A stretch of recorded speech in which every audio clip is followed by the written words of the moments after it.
This is Bruce Buffer, and this is the moment you've all been waiting for. It's time for the MMA-Holes!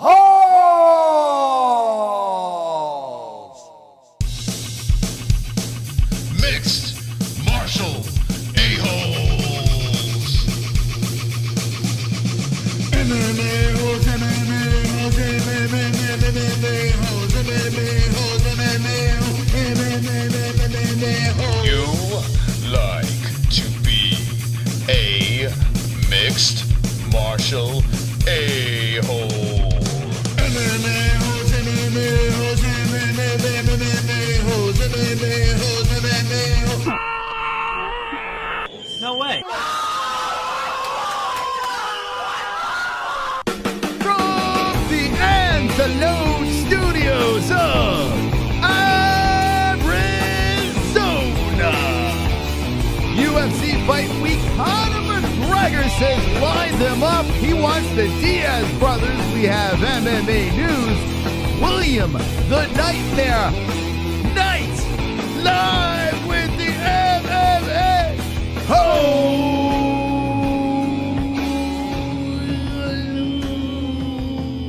Yeah.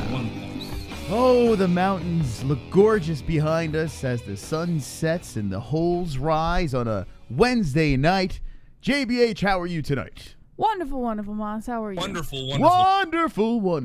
Yes, we're on season 4, episode 32 of the TGIW show at the MMA Holes. It's good to be alive on this wonderful Wednesday. And yes, you heard me correctly. William Knight will be back returning on the MMA Holes, but this time the Nightmare is indeed a UFC fighter. Jesse, you pumped up to talk to William? I am pumped up, Moss. That's right. So William Knight will be returning on the show, has a big fight coming up in Abu Dhabi, fighting on the Adesanya Costa card. Should be fireworks, because every William Knight fight is Wonderful. We also have the Conor McGregor story, where he wants to fight both Diaz brothers. A lot of news to get to tonight. I have to say this. I mean, I spoke about this on the previous show, said that Nick coming back, Conor McGregor, yes, that's the fight to make, and now he wants to fight. Conor McGregor's talking about this, and it just totally makes sense. Yeah. Jesse, what do you think? Line them up. It was only a matter of time before Conor said something, right? I mean, I expected him to say something a lot sooner, to be quite honest. I expected him to say something the night of, when Nick Diaz first announced that he had intentions of coming back to the UFC, so it doesn't surprise me that he said anything. I just thought it would happen faster. He wants the 37-year-old Diaz brother, or he'll take either of them. He doesn't give a fook. That's what he wants in his return fight from retirement. I don't know. Is there a story on this? There is a story on this, Mom. Oh, let's hear it. According to MMA Mania, Conor McGregor's down for Nick and Nate Diaz UFC showdowns. Darren Till may have to take a back seat to Conor McGregor after the Gorilla expressed interest in a potential showdown against Nick Diaz. The Notorious one-upped him the following day. Indeed, the former UFC champ pulled out his smartphone, opened up his Twitter account, and posted 3 simple words: line them up. The tweet was in response to BT Sport posting a picture of the infamous Diaz brothers side by side after rumors of a potential return for Nick surfaced, setting the combat sports world buzzing. Of course, McGregor's bitter rivalry with Nate Diaz provided fight fans with 2 memorable bouts. At UFC 196, Nate shocked the world by submitting the fiery Irishman. Months later, at UFC 202, McGregor got his revenge via unanimous decision. Talks of a trilogy fight have been hot and cold since then, but not enough traction was ever gained. As a result, Diaz is in talks to rematch Jorge Masvidal at UFC 257 in early 2021, while McGregor is currently enjoying the retired and engaged life. UFC President Dana White has already guaranteed the Notorious will not fight for him in 2020, which means a lot can happen from here until that could get the ball rolling for either matchup. Nick, meanwhile, hasn't competed in 5 years, but his manager is adamant he is now interested in what's going on in the UFC welterweight division. Furthermore, he recently completed a 14-week training and diet program that brought him back down to fighting shape. With Nate seemingly in the process of locking down his next fight against Gamebred, UFC attempting to secure a big-time fight between McGregor and Nick seems like a win-win situation for all parties involved. All right, so chat room, let me know your thoughts on Conor McGregor returning and fighting one of the Diaz brothers, perhaps Nick Diaz. Now, I did notice, I don't know if we have a story on this, but I did hear that Dana White was skeptical about the return of the Diaz brother, Jesse. Yes. Do we have a story on that? Listen, there is a story on it. I didn't pull it because I didn't think it was necessary. What did he say? I saw the headline. Basically, all he was saying was, like you said, like he's skeptical. He's not gonna cross or hold his breath when it comes to Nick Diaz coming back. And if word ever comes back from his team that he is indeed coming back, then he'll be more than happy to set up a fight. But he's not gonna hold his breath. Is basically what he's saying. You know, some people are sick of Nick Diaz. Some people don't even know who Nick Diaz is. Some people have never even seen him fight. Nick Diaz, who has been around the block, been in many wars back in the day, his best days are way behind him, although he does look like he's in fantastic shape. But after the interview with ARIEL HELWANI, his brain, it seems very scrambled. Mm-hmm. With all that being said, maybe he's got something in the tank to make for an entertaining fight against a Conor McGregor, right? Because let's be honest, Conor's best days are behind him as well. In my humble opinion, as much as I am a Conor fanboy. Yes, Conor's, he peaked. He did what he had to do. He fought Nate, and he had a tough time with Nate. And now fighting Nick Diaz, and Conor's not very active, this could be a weirdly competitive fight. Nick's a big boy, too. Nick fought in his last fight, Anderson Silva. Didn't look great, but they fought. That's how I'm going to put it, because that was one of the worst fights I've ever seen. It was interesting when him lying on the floor, Nick Diaz, and backing up to the fence and taunting, but there was no real fighting going on. Listen, Nick is a big boy, and he could be problematic for Conor. He could. That's why it's interesting. That is why it's in. Well, why would you say no? Because, I mean, if you think he's been about on it. the shelf for so long. And like you said, I think his brain's a little scrambled. Shopping door in a pandemic. A scrambled brain is good in a fight. As a part-time member of the Dominate White race, I can't wait to see Conor beat a Diaz brother. There you go. Biracial Chrome. Thank you. But he has Biracial beaten Chrome. a Diaz brother. Well, some people say he didn't win that rematch, even though he got the unanimous decision. Get out of here. Listen, like I said, the first time I watched that fight, I thought Nate won the second one. I was like, oh, boo-hoo, this is not good. And then Conor gets the decision. I was like, what? I rewatched the fight, and I changed my mind. That's happened a lot. You know, when your emotions are going, you're watching a fight, sometimes you see one thing, like the Dominic Reyes fight against John Jones. Same thing. I watched it. I thought Dominic Reyes was robbed. Screaming. We reacted. I thought he was robbed. I watched it back. I watched it back. I don't think so. I think John Jones won that fight. Sometimes that's what you see in fights, and that's what's great about MMA, man. Like, you're so emotional. You're so in it. You're so involved. You're so engulfed in these fights. Sometimes you don't even see it clearly. You just want to see people beat the shit out of each other. And I want to see Nick Diaz and Conor McGregor in a cage, trapped together. It's just a spectacle. I need that fight.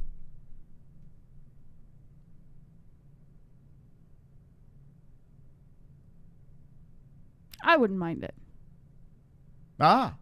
It sounds like you need that fight too, Jesse. I don't know if I need it. I'm just saying I wouldn't mind seeing it. I don't think there's any MMA fan, any UFC fan who can say that they would mind seeing that fight. I think everybody would be excited to see that fight if it was announced. You need it. But am I going to hold my breath like Dana White said? Probably not. Because I have no idea what intentions Nick really has, or if he's just talking to get his name in the headlines. And Conor McGregor will buy into anything that gives him hype. So, listen, it sounds good. It sounds fun. It sounds exciting. But I'm not going to fucking sit here and be like, oh, it's going to happen. Too much time has passed. Conor took that little vacation, smashes Cowboy Cerrone, destroys him, and then another vacation here. I'm having withdrawals. Now, the UFC has been very good as of late, but I want the spectacle. I want the McGregor back in the cage. I want the circus. I want the lead up. I want the press conference. I want the trash talk, because we got robbed of that with Cowboy Cerrone. I need that McGregor back right now, and you fucking need it too. Well, we need the circus. With this whole pandemic going on, you know it's not going to be like back when they were doing the press conferences with the fans and stuff there. So it's it's going to be different. Like Shopping when they do that press conference. Man, you have a short-term memory. Why didn't I see all of you at church this evening? I was there. You just missed me. I was in the back. I had a disguise on, a funny nose and glasses. You seem to forget that, yes, Conor McGregor plays off a crowd very nicely, but I'm saying, do you remember? How do you think Nick Diaz would do without a crowd? Do you remember Conor McGregor sitting there all stoic, speaking to interviewers via Skype or whatever, video interviews back in the day, where he sat there and just had one-liner zinger after zinger? I mean, it was must-see TV. What about the iconic one with him and Nate going back and forth, and they're both speaking into the camera to, I think it was an ESPN reporter. I'm not sure who it was. Listen, it was hilarious. I'm with you. I believe Conor has the ability to make the entertainment version of his side of the fight, but it kind of takes two. You know, Nate was the shit talker in that interview that you're talking about, but I just don't know with Nick anymore. Nate didn't say shit.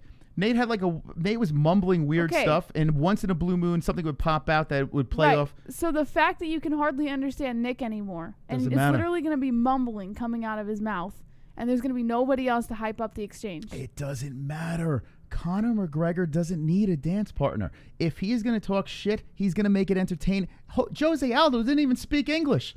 He didn't even speak English, and that was one of the most exciting freaking lead-ups to a fight.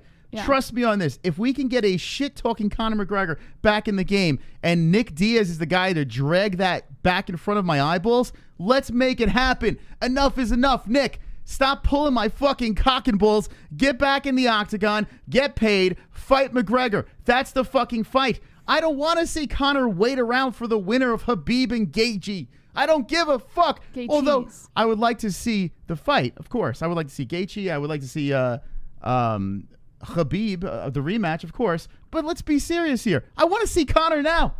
If Nick's ready to roll, let's go. Drag him back out. Drag McGregor back out of retirement. Let's get the season going. And I want to see it with Nick Diaz. Do it for me. Let's see what the chat says. What's the name of the mountain range? Says Duke Chronic. Greg Odom says Drunk Savage real tough until RX posts his suicide note on the website. What? Yikes. Vigo.com says I want to see Conor box Mayweather. Jonathan Boyle says nice, then Khabib or Justin. Flat Earth Deacon with a thumbs up to Colby. Tanner Hill says Nick kind of sounds like Biden. Life and Logic, do it for me. Hunter Gatherer says Moss is right. Greg on a Blaze, why are we talking about McGregor? Because McGregor's in the news. Because this is going to happen. It has to happen. Conor needs to fight Nick Diaz. Needs to happen. And Nate Diaz, is he fighting Jorge Masvidal? I don't think that should be happening. But if it does happen again, now it gets interesting. Now it gets real interesting because if Nate loses again, you got Nick Diaz might be able to defend Nate's honor against Jorge, or you could mix and match that whole medley. You could switch and swap. They were still keeping the focus on Jorge Nate because when Conor came out and said line him up, like Dana White just kind of shut down the idea of a Nate match with Conor anytime soon. So because he knows that Jorge right now, Jorge's not going to fight for a belt. If he takes another L, it just doesn't look good for the cash cow. Jorge's making the UFC a lot of money. So he's like, listen, we're going to run back the stupid BMF thing. Even though you mutilated Nate, hopefully you mutilate him again and we can make some more money off of you. That's what they're doing. They're hooking Jorge up. That's what they're doing. Now, if Nate wins the rematch, that'd be great. That'd be fantastic for the UFC too, because if Nate wins, now you got a trilogy there. Big bucks. One of our biggest shows, actually our second biggest show, was the BMF belt. As ridiculous and stupid the BMF belt is, we were complaining the whole way. I still think Jorge and Nate are still big enough draws to... I really don't think Nate's going to win that fight. But if he does... It's so silly to even think about. It's a win-win, though. That's what I'm saying here. I understand where you're going with it. I'm just saying I don't think it's going to happen. I don't even think it's something that we should get excited for or even consider talking about, because chances are he's not winning that fight. Because one of two things is going to happen. It's going to be the same thing as in the beginning of the fight where Masvidal is just going to piece him up, or Masvidal is going to cut him open and the fight's going to stop. Yeah, Masvidal's going to win. I think 95% of breathing human beings think that Masvidal's going to win. Especially, I mean, after what changes is Nate going to do shopping in the during rematch? a pandemic? He got ran over. Conor has been secretly preparing deep in the bowels of the Proper 12 facility. He's That's right. both physically and verbally prepared. That's right.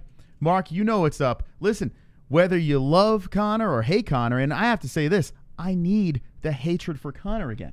I need it. I need to feed off of that again. I miss it. I miss the people yelling McNuggets and, oh, set up fights and, oh, woe is me, Conor is back. I need that. I need people crying. I need it.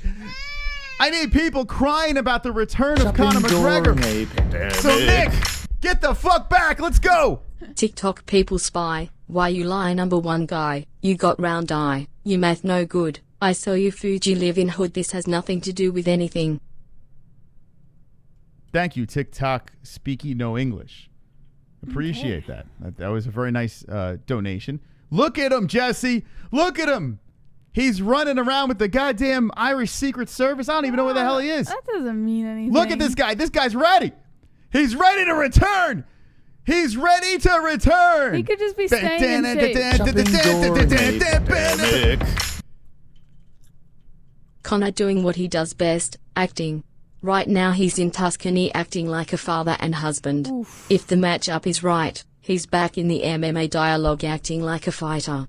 A truly well-rounded studio creation. Yikes. See, that's what I need. I need more Kainoto, like with his bizarre-ass conspiracies. That's why we need Conor McGregor back. I mean, in fairness, Moss, he could just be staying in shape. Like, this doesn't mean anything. Oh yeah, he's staying in shape, Jesse, to beat up a fucking Diaz brother. That's what he's staying in shape for. That's right. By the way, every time Conor posts something, I notice like Cody Garbrandt is always like the first to comment on it. It's really weird. Cody Garbrandt's like a secret super fan. Look at him run, Jess. He's glistening. He's got the goddamn Secret Service behind him. This man is ready for war. My foot was up. He's ready for his return. There's water in the background, and he's running, Jesse, up hills. He's faster than motorcycles, this man. Shopping during a pandemic. Call me crazy, but I enjoy Conor's shenanigans outside the octagon more than inside it. Yeah. I want to see Conor smashing buses and smacking random fools in the street. Fuck the fight. Only rematch I want to see is a Conor versus Diaz water bottle throwing contest. You guys, remember that whole shit show when this man threw a fucking hand truck through a bus window?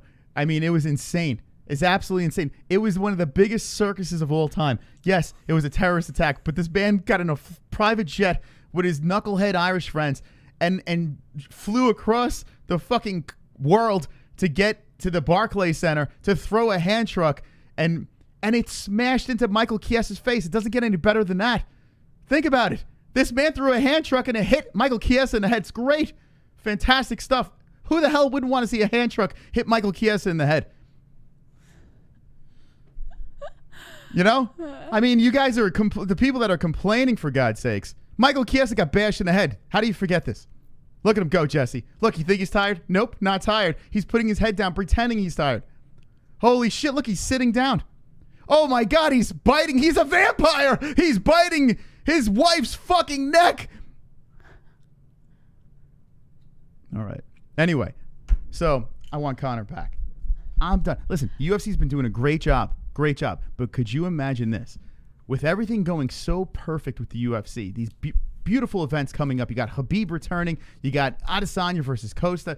Fight card after fight card pumped out. You got the Contender Series. You got all this shit. And then you fucking throw Conor in the mix against Nick Diaz. Let's go, baby. God, how do you not want that? Then you do dopey I don't know if I ass. can handle this version of Moss. Come on, man. Let's go. Like it's like it's orgasmic. It's just so much. You got your WWE-ish feel, bullshit, scripted fights. You got people complaining and crying. You got the internet exploding. You got everyone and their mother calling out Conor again, and Conor going completely retard on social media saying dumb shit, calling Khabib's wife a towel. Like, that's what I need again. Put it back. Put it back in my life before he's too old and he's sailing off with his proper 12 and his 14 Irish kids. Do you feel Nick better now? Diaz. Just Nick Diaz. Come back and fight Conor McGregor. That's what I want. That's what I need. All right, Moss. All right. Anything else on that Enough topic? about Conor so we can get you settled down a little bit. You're a little much right now. Let's talk about Randy Couture and his girlfriend getting into an accident. Oh, who cares about Randy fucking Couture getting into a car accident? Well, a lot of people say the same thing about Conor McGregor. That was a 7-hour flight too. You know how crazy you have to be to fly 7 hours land and still be pissed. We need crazy Conor back. Yeah, Crumb, speak to me. Yeah, Conor's on the plane for 7 hours plotting how he's going to fucking assassinate Khabib. This is what I'm going to do. I'm going to pick up this garbage can and then throw it through the window. And if it bounces off, I'm going to take a hair truck and throw it into Michael Chies's head. Now we have 6 hours and 55 minutes left to talk about what else he's going to do. Shopping during a pandemic. Cocaine, baby. Moss sounds like he is calling a Conor fight that hasn't happened yet. Listen, I got to say this. You know, in your heart and souls, that you need it. You know you want it. You know you want the circus back. You need this circus back. The McGregor train needs to get back on the rails, and let's go, baby. And what better way to do it than with Nick Diaz? Oh, my goodness. Wonderful. Even if Conor McGregor loses the fight against Nick, you could have a rematch. And if he wins the rematch, you could have a trilogy. Like, you can have all that bullshit. Just like the Nate Diaz versus Jorge shit. There's just trilogies. Listen, when it comes to Conor, when it comes to Jorge, when it comes to the Diaz brothers, there's no real belts involved anymore. It's all about circus shit. I want the circus. Okay. I need it. All right. Let's talk about Randy Couture's accident. Wonderful. Fired up tonight, baby. Shopping during a pandemic. The donations are flying, Roberto. Meh. Khabib got him nice. Wow. Damn, man. Jeez, Roberto, that's terrible. That is a terrible thing to say. Now, let's take a quick vote before we do move into the Randy Couture story. Do you want the return of Conor McGregor? Yes? Or no? Jess? I was going to say yes, but after the last 10 minutes, I'm starting to change my mind a little bit. Listen, I am the face of entertainment. If Conor McGregor comes back, my face will be entertaining everyone the whole entire time, pissing everyone off. Here we go. Let's see what the chat says. Yes or no? Yes or no? Figo says, I want Conor every day, bro. Yes. You're funny, Mystic. Sure. No. Yes. No. Yes. Real talk. Faster. Here they come. Yes. With a live audience only. Yes. No. No. Yes. Hell yes. Yes. Look at them, Jesse. Yes, sir. No. Yes. Meh. Yes, he should come back versus Ngannou. Yes. Hell yes, man. Please, bruh. Yes. There is entertainment. Yes. They all want him back. They all want him back. They want Conor McGregor back. Look at him. My foot was up a balloon. The tribe has spoken, Jesse. The tribe has spoken. Everyone's fired up now. What's wrong? You can't handle it? No, you make me want to strangle myself You right can't now. handle the excitement? Listen, when you're fawning over Khabib and you have Adesanya to drool over in a couple of weeks and you go crazy and thank you, Jesus, you could have your moment. This is my moment tonight. Your moment we want where? Conor's not even McGregor back. He is coming back. Shopping during a pandemic. And if it doesn't happen, I'm going to cry myself to sleep. Make the youth great again. Bring back the shit show. I want rape allegations, Yes. unplanned pregnancies, Yes. random hookups, Come on. fights with the Irish mob. Yes. Time for the Notorious to make his return. That was not the real Conor versus Cowboy. Yeah, we kind of got gypped. Although in the cage, you look great, but on the mic, it wasn't very good. Jesse, the donations are on fire tonight. Everyone's So lit is up. California. Oof. Yikes. That was really bad. I shouldn't have done that. You tried to slow me down. And that is Shopping during a that is the pandemic. contribution. You make fun of the poor California. I didn't make Conor fun is of the it. man you want to see. Conor is the one you want to lose. Conor is the one who brings it all. He's the name you mention in the year 2040, whatever you think about him. That's right. You will have dreams about Conor when he's long gone. Tales will be told. Stories. Songs will be sung. Kisses will be made. It's a weird picture, though, right? Is he resting? Is he tired? And she's like holding him up. It's like, good run. Shopping during a pandemic. Or is he draining the blood from her neck? Don't assume people want this circus back. I for one hope Conor gets hit by a garbage truck while jogging in the Alps. There is enough entertainment coming from real fighters right now. Oh. No amount of lipstick and fabric can dress up this pig enough to trick OGs. I got to say this, Kainoto, did you see the chat? Lit up with yeses. Like it was Christmas. The whole chat room lit up with yeses, and Kainoto was like,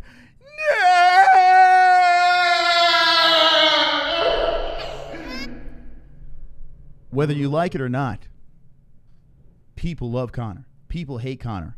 People want to see Conor back in the UFC. Super chat. The donations going crazy. J-Lo. I am on board with you for Conor and Usman, but O'Malley is still good emo, and mark my words, when O'Malley comes back, first round KO for O'Malley. Is this Smiley RX? face. Okay, so J-Lock is saying he's on board. J-Lock is RX in disguise. No, RX don't want Conor back. But He's talking about O'Malley. He's saying that O'Malley, you got to remember, Jesse, O'Malley still has a pretty big fan base, delusional fan base. Well, I think a lot of people fell off after his most recent shenanigans. Right? I would argue. People fell off. Shopping But during a pandemic. he's going to be one of those guys that will always be all right. Carly is lucky I don't live there. If I did, I would be driving down the street blaring Let It Burn by Usher. Oof. All right, drop your favorite fire song in the chat in honor of the Infernos. That's terrible.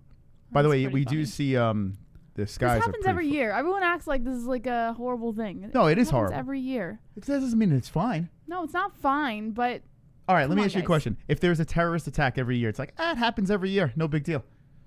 I about don't that think way. it's the same thing. You don't think it's the same thing? People No. losing their lives and homes. Aliens invading U.S. territory versus a natural wildfire. The outcome is human life gone and people losing their homes, Yes, it's people's tragic. lives getting destroyed. It's the same fucking thing. Yes, it is tragic. It's a forest fire or a wildfire is a natural terrorist attack. This is why Man. I am a mystical host. All right, let's get to Randy Couture. You're done patting your own back tonight? What's that? Just because I am very charismatic, and sometimes I That's throw debatable. the show on my shoulders and like, come on, show, you're coming with me. I am taking you through the mountains. You know, sometimes I just You gotta. are so full of yourself. Do you ever think about that? Why do you gotta bring the show down? What is? I'm just asking you a question. Listen, I am full of myself because I have a beautiful beard. I have a beautiful faux hawk. I have grays. I am old, yet knowledgeable. I am smart, yet funny. I thought knowledgeable and smart are the same thing. Doesn't matter, Jesse.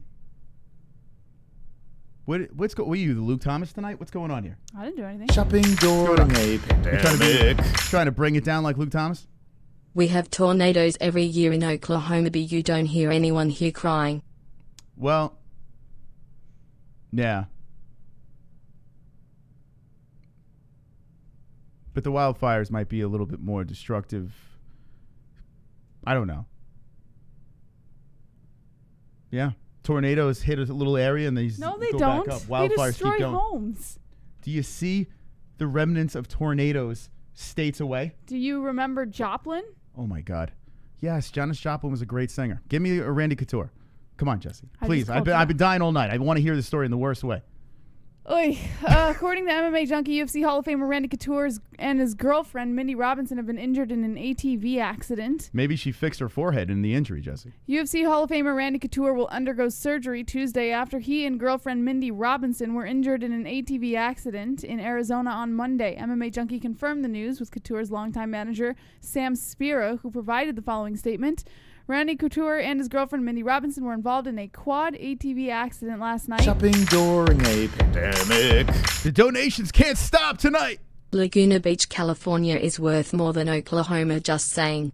That's a good point. Yeah. A tornado goes through Oklahoma. No one knows what the hell's going on because no one lives there. But in California, Laguna Beach, I mean, phew, sassy over there. A lot of money. Are you serious? Yeah. So because they spend more money on their homes, it's more valuable? Yeah, and there's more population, more high-value What things the to destroy. fuck kind of So logic it's is more this? expensive. Wildfires are way more expensive. and very terrible, terrible, terrible things. I honestly, a fire, like those wildfires are real scary. And the reason why I say they're scary is when we saw that one up yonder and they were sending us the messages to evacuate over here, we were freaking the fuck out. You know what I'm saying? Now, if a tornado was coming, I'd probably feel the same way. But all I know is I saw a goddamn fire coming towards my fucking home, and I realized that this is no joke. And to make jokes about things like this makes me sick to my stomach, Jesse. Coming from the king of inappropriate jokes. Makes me sick. I am ashamed. I am ashamed of my co-host. May your forehead grow like this. May your forehead look like this forehead. All right. Randy Couture and his girlfriend Mindy Robinson were involved in a quad ATV accident late last night on his ranch just outside of Flagstaff, Arizona. Oh, shit. I got to stop making fun of them. They're in Arizona. As a result of the accident, later today, Randy will be having some orthopedic surgery. He and Mindy are expected to make a full recovery. Robinson is a conservative activist and political commentator, also confirmed the TMZ report in a tweet on Tuesday stating Couture suffered a broken shoulder and 4 ribs. Robinson added she fractured a transversal processor, assumed to be the transverse process, a small bone extending from a vertebrae. You know what, Jesse? You know why she survived, though, right?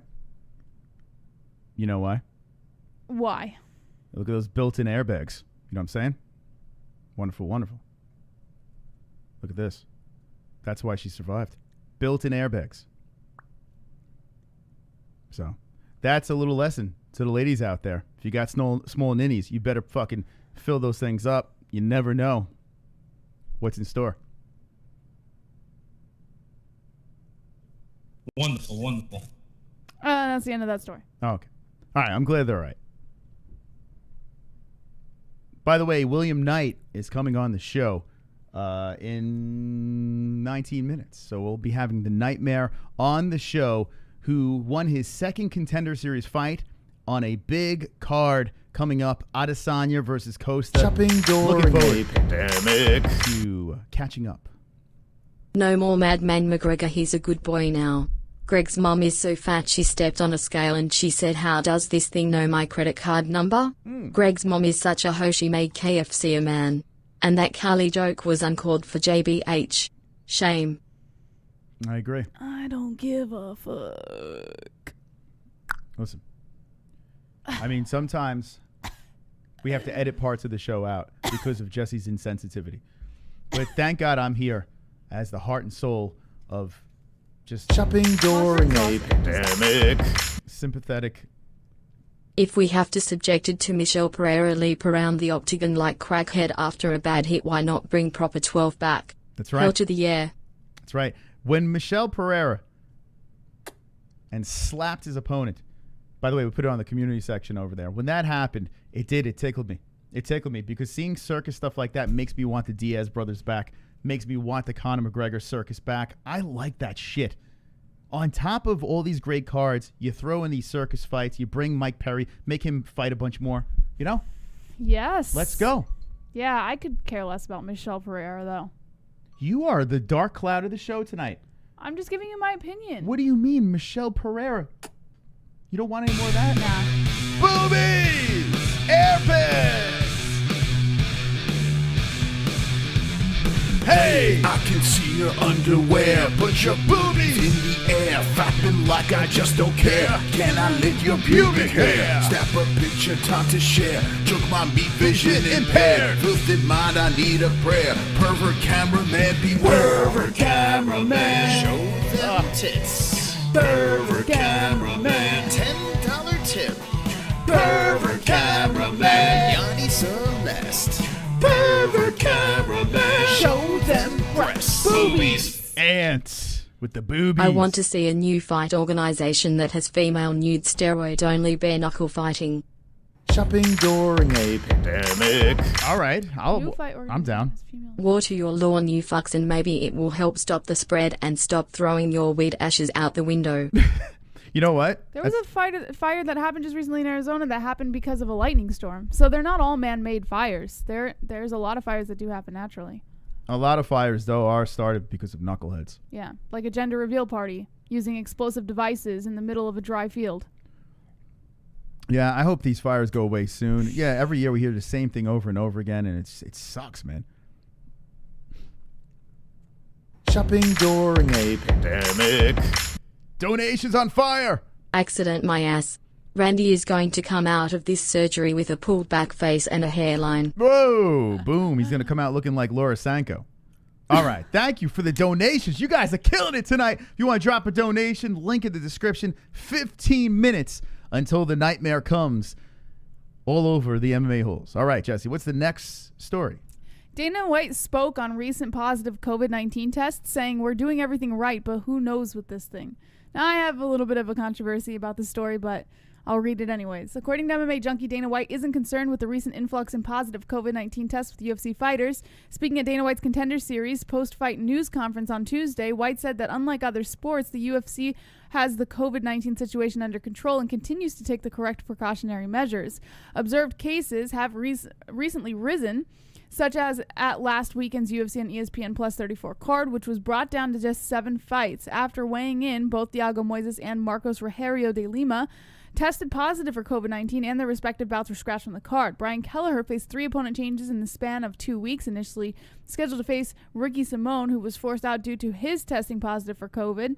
So a lot of people, but White said he is unfazed by the recent events and is looking to continue the protocols the UFC already has in place. He says there are still a lot of uncertainty surrounding the virus and that the UFC is doing everything they can to keep the shows rolling. So I don't... Listen, it's his job to say that he's doing everything he can, but in my personal opinion, I'm thinking maybe they got a little laxed because things have been working out for the last couple months, and maybe they're not taking all of the necessary precautions that they were taking 2 months ago, and people are starting to pop. Nope, that's not what's happening here. Society is getting lax, not the UFC. Everyone is pumping the brakes because everyone doesn't believe this anymore. That's what's happening. You notice that more people are just not wearing masks. You go into these stores and people are like, fuck this. The people in the UFC are part of society, Nope. Moss. They could just as easily Nope. be lax, including Nope. the fighters. No. All right, Moss, you're not right about everything. The Jesus UFC Christ. would be, if they were to pump the brakes on their testing and this and that, it would be the dumbest thing they could possibly do. They can't do that. So what's happening here is, look at Paige Van Zandt. Look at her husband who got coronavirus.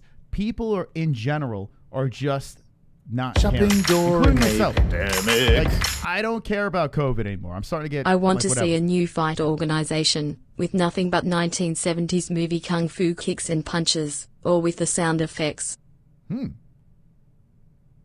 Let's do it. I'm in. Where do I sign up? Yeah, I'm not buying it.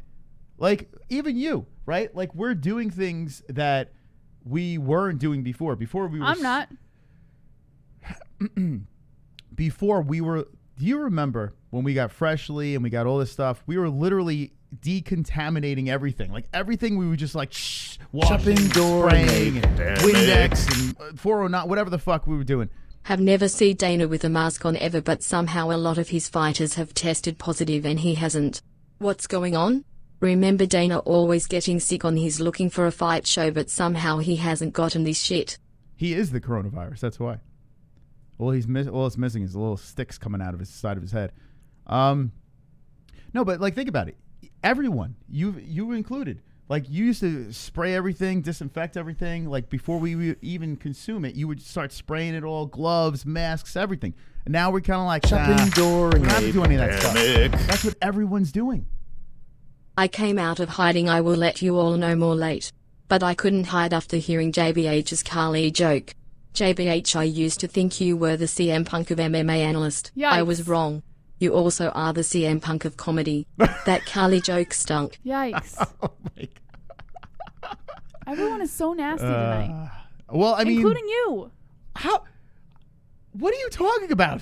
Why is everyone so fucking nasty tonight? Like, what the fuck? We were all having a good time. Don't say we were all. Like, you're in some part of a group, Moss. You're Me- a fucking show host. Shopping Act like These during people are having a great time. pandemic. You got old Luke Thomas on us.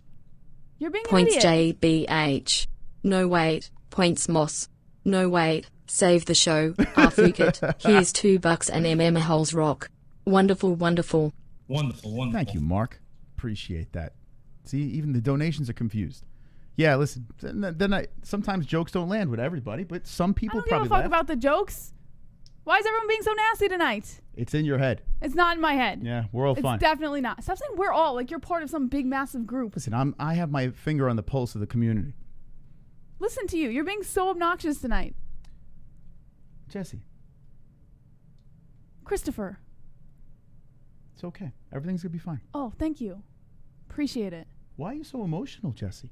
No need. I'm going to fucking punch you in your face. Anyway, yeah, so what were we talking about before this? Hold on. Let's pump the brakes. Oh, so we're talking about the coronavirus, right? No one gives a fuck. People aren't taking it as serious Shopping as before. during a pandemic. Justin.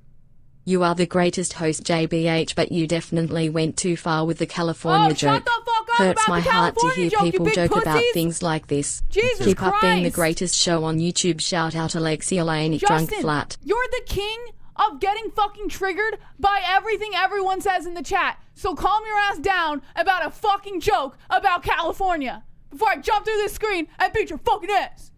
I'm not gonna actually beat your ass because you're just 12, and that would be really fucked up. But Jesus, everyone's being a bunch of fucking pussies tonight. Shopping during a pandemic. JBH, you are just fine. I They know. are just being salty little I bitches. know, it's crazy. Including Moss. Kick his ass, Jess. Love you, lady. Happy birthday, The Pale. fuck? Oh, happy birthday, Pale. Happy birthday, Pale. I hope you have a wonderful, wonderful birthday. You want to sing? Maybe that'll make you feel better, Jesse. You want to sing or something? Do you need to No. lead him in song? I'll sing to you later, Pale, after the interview. I got you. All right. Remind us. We need to sing to Pale Monkey in honor of his birthday. He's a moderator, for God's sakes. He's a big patron. That man, Pale Monkey. Shopping during a pandemic. Flat, get the water hose out and help those firefighters out, man. Yeah, Flash should get out there, man. You should get out there and I mean, I still can't get past the insensitivity of my co-host. All right, so anyway, let's get back to what Dana White's his whole situation with the UFC and the coronavirus. He seems not to be worried. The show is going on, and people are getting coronavirus. They're quarantining, they're getting better, and they're getting back into the cage. What do you think? So you're saying that you think that the UFC is kind of being more relaxed? Yeah, I think along with everybody else, people in the UFC, I don't know who it would be, and they're not going to do it in front of their boss, but I think people are becoming a little more relaxed with the precautions that they're supposed to take. I think even the fighters are maybe becoming a little more relaxed. Everyone's being more relaxed except for the UFC, in my opinion. I do think, and honestly, rightfully so. We all should be more relaxed because people are getting it and people are getting better. Here's the only thing I have to say is if you're in a public situation and you are around a lot of people and you got old people there and stuff like that potentially can get sick from this and it could affect them worse than us, then yeah, stay away from them. Keep your distance and that's it. And if you're not going to wear a mask and you're in a fucking heavily populated place, then don't go to that heavily populated place until this all blows over. I do believe it's getting a little out of control.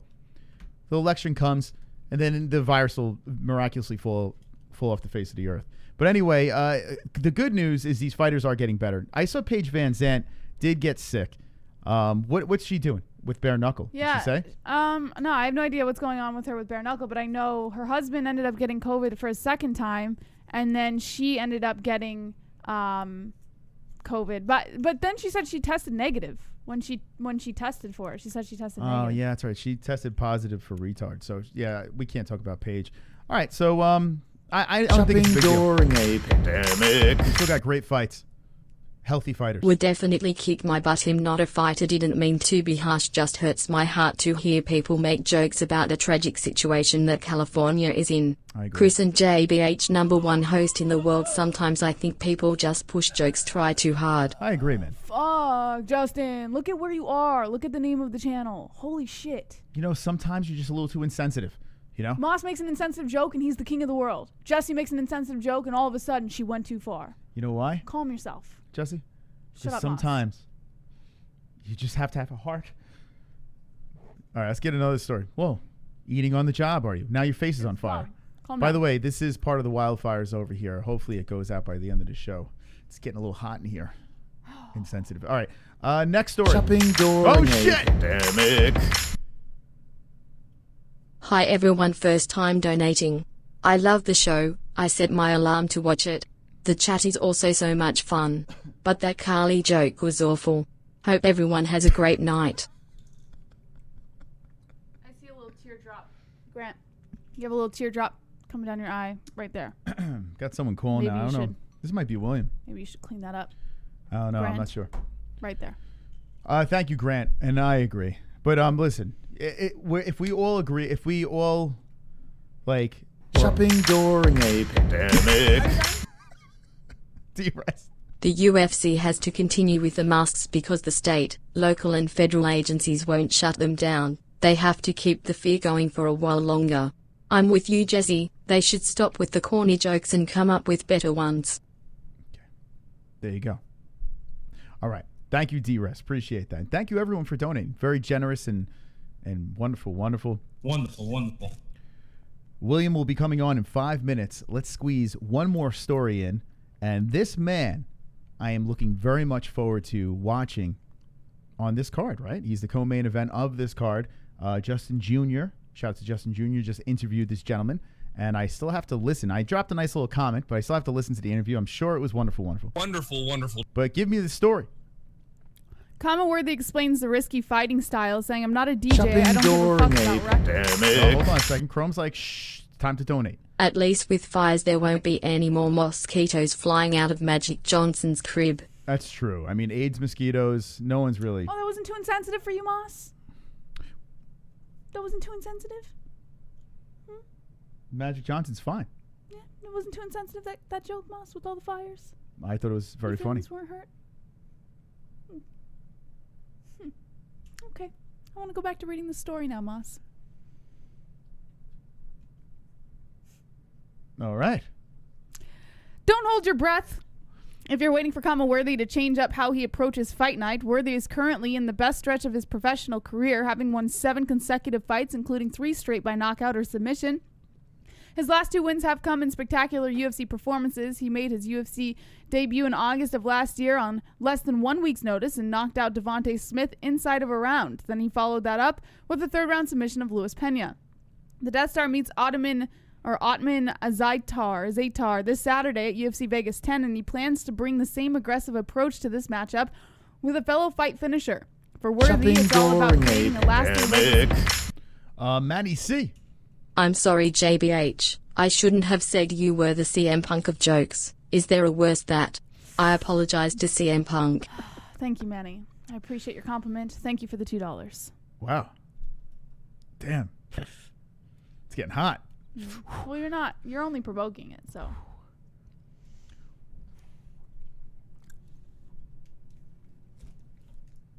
Okay. All right, we're going to have William Knight on very shortly, 3:15. Hang in there. William the Nightmare Knight will be back on the show very soon. Let's try to get to the story.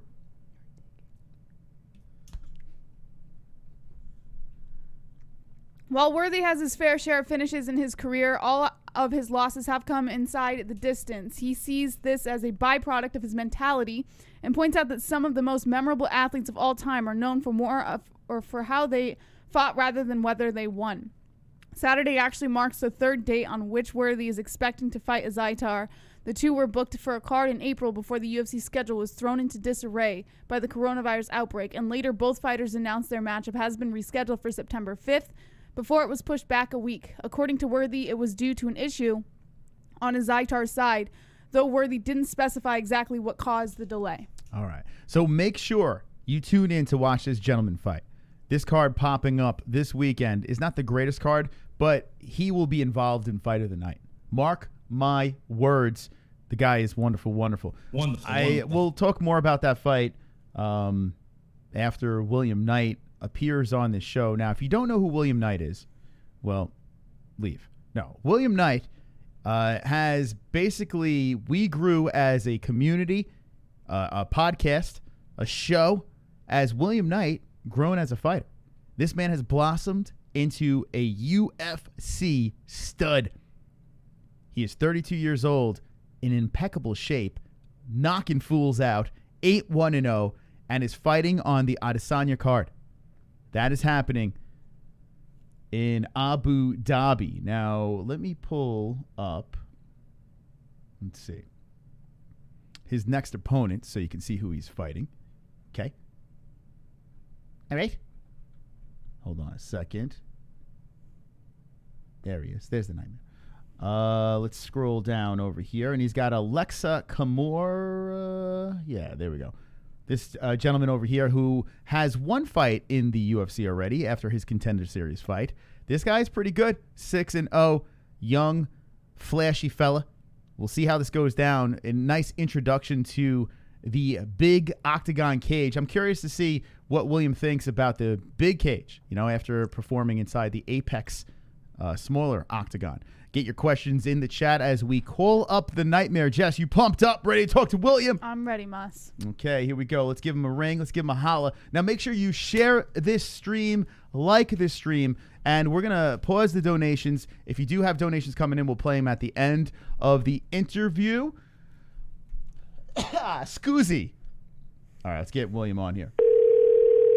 Oh. Sorry, it's a phone. Hello? Hello, can I speak to Mr. Nightmare? What's up? Hi, William. How you doing? This is Chris from the MMA-Holes and his host, ABH, Jesse. How are you tonight? No, why are you acting all different like I'm not the same Will from before? What's going on, William? How you doing, man? I'm good, yo. I'm good, man. It's good to talk to you. Listen, I feel like a little schoolgirl. I'm so excited that you have finally got to the big dance over here in front of Dana White twice, smashing guys, and now here you are, Mr. UFC. How you feeling as a UFC fighter? Good, Joe. You knew this was coming from a long time ago of conversations. Yeah. I mean, you have called it from the very beginning. Complete confidence, saying you're going to knock everyone out. You're going to do this. You're going to do that. You're going to be in the UFC. I'm like, nah, there's no way, man. This guy can't be this good. Conor McGregor predicting, you predict better than this guy.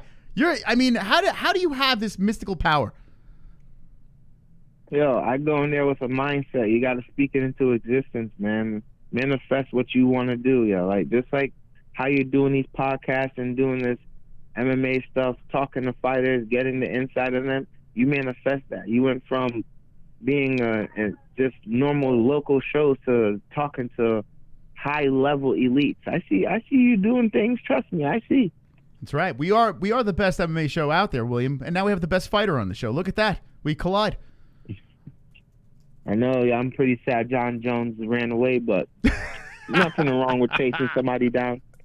Listen, I'm a big DC fan. And speaking of DC, you had a little comparison in your last Contender Series as saying, listen, you're undersized for your weight class, not height-wise at least, but you're saying, hey, DC did it. I could do it too. Yeah, man, now DC calls me his doppelganger. It's pretty cool. On the last show that we watched, he's like, my doppelganger's already fighting. He just fought this week. It's just crazy. Mind you, I fought Tuesday, and on Saturday, that's what he's saying. He's like, that guy's not human.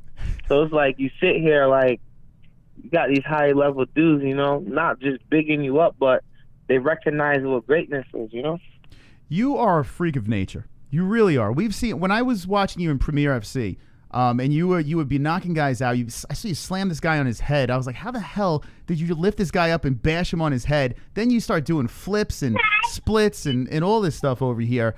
The athleticism on this gigantic body of yours, it's really something different. We haven't seen anything like this in the UFC. What are you looking to bring to the table as the Nightmare hits the octagon on this mega card? I'm trying to be a mixture of Kevin Randleman and Rampage Jackson and Melvin, I'm trying to be explosive and just savage, confident, destroy people. That's it. I refuse to allow things to go to decision. So as long as I'm around, as long as I'm fighting, I aim to finish. With seconds left on the clock, I aim to finish, like you guys seen before this Contender Series fight. So what I bring to the table is just something absolute, man. Just grind every day. I've been training for 4 years nonstop. There's no fight camps. There's no old days notice and nothing. Look at that. Fought September 1st. I'm already fighting September 26th. That's crazy. So what happens here? So you fly back home from Vegas after this big win, and you get the phone call, hey, we want you right back immediately? Yeah, so the second I landed, I got a message, and it was for the fight. This kid that I was supposed to fight, actually, a year or two back, I was supposed to fight him. That kid who fought the Buffalo. So I forget his name is Askin or whatever. I was supposed to fight him actually in the local scene. It never happened. And now a couple years later, it's happening. I wanted to fight him a while ago, man. Like, y'all have no idea. And now it's happening. Trust me. Trust me. I asked for this fight. And when I landed, boom, I got the fight. That's crazy, huh? You've been calling the shots since the very beginning over here. And one thing I did notice about all of your fights is you always wind up in these terrible positions and where it looks like you're going to get finished. And then somehow you dig deep. It's like you open up a can of spinach and then you get this super mega strength and just annihilate your opponent. What happens when you get into these situations? Let's talk about this last fight that you had. But yeah, so I get in these positions. It's like a wake me up. My coach hates it. He knows. I tell him all the time. He's like, stop going out there letting these guys hit you to get you in that mood. You got to go out there off rip. I'm like, it's hard because I'm such a kind nature. I need them to land their best shot. They need to do their best. And then that's when I wake up okay, now it's my turn to show you what it is. So when I'm in these bad positions, it's not really bad positions. I just be chilling. You never see me bleeding. You never see me cut. I had other people's blood on me. I had a little lumper here and there from catching an elbow or a knee and just laughing it off. But the endure pain is crazy. It just rushes my adrenaline. So unless you knock me out cold, you could throw your best shot. I'm coming forward. And to submit me, I refuse to be submitted. You got to put me out. You got to put me out. That's just it. I was in bad positions when I was fighting Jamil. He had me in some tight submissions, and you seen I got out of every one of those with him having almost 60 pounds on me. Because people don't know, I was 205 that day going to CES. They called me on the car ride there saying, you're fighting heavyweight, you can hydrate. Crazy. I had to find a way to put some water and stuff in my system. I was 205 that day.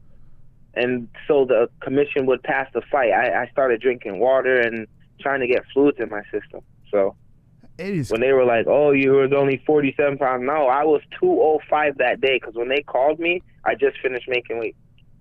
So now you plan on staying at light heavyweight? Is this the weight class that you want to continue at? Yeah, man.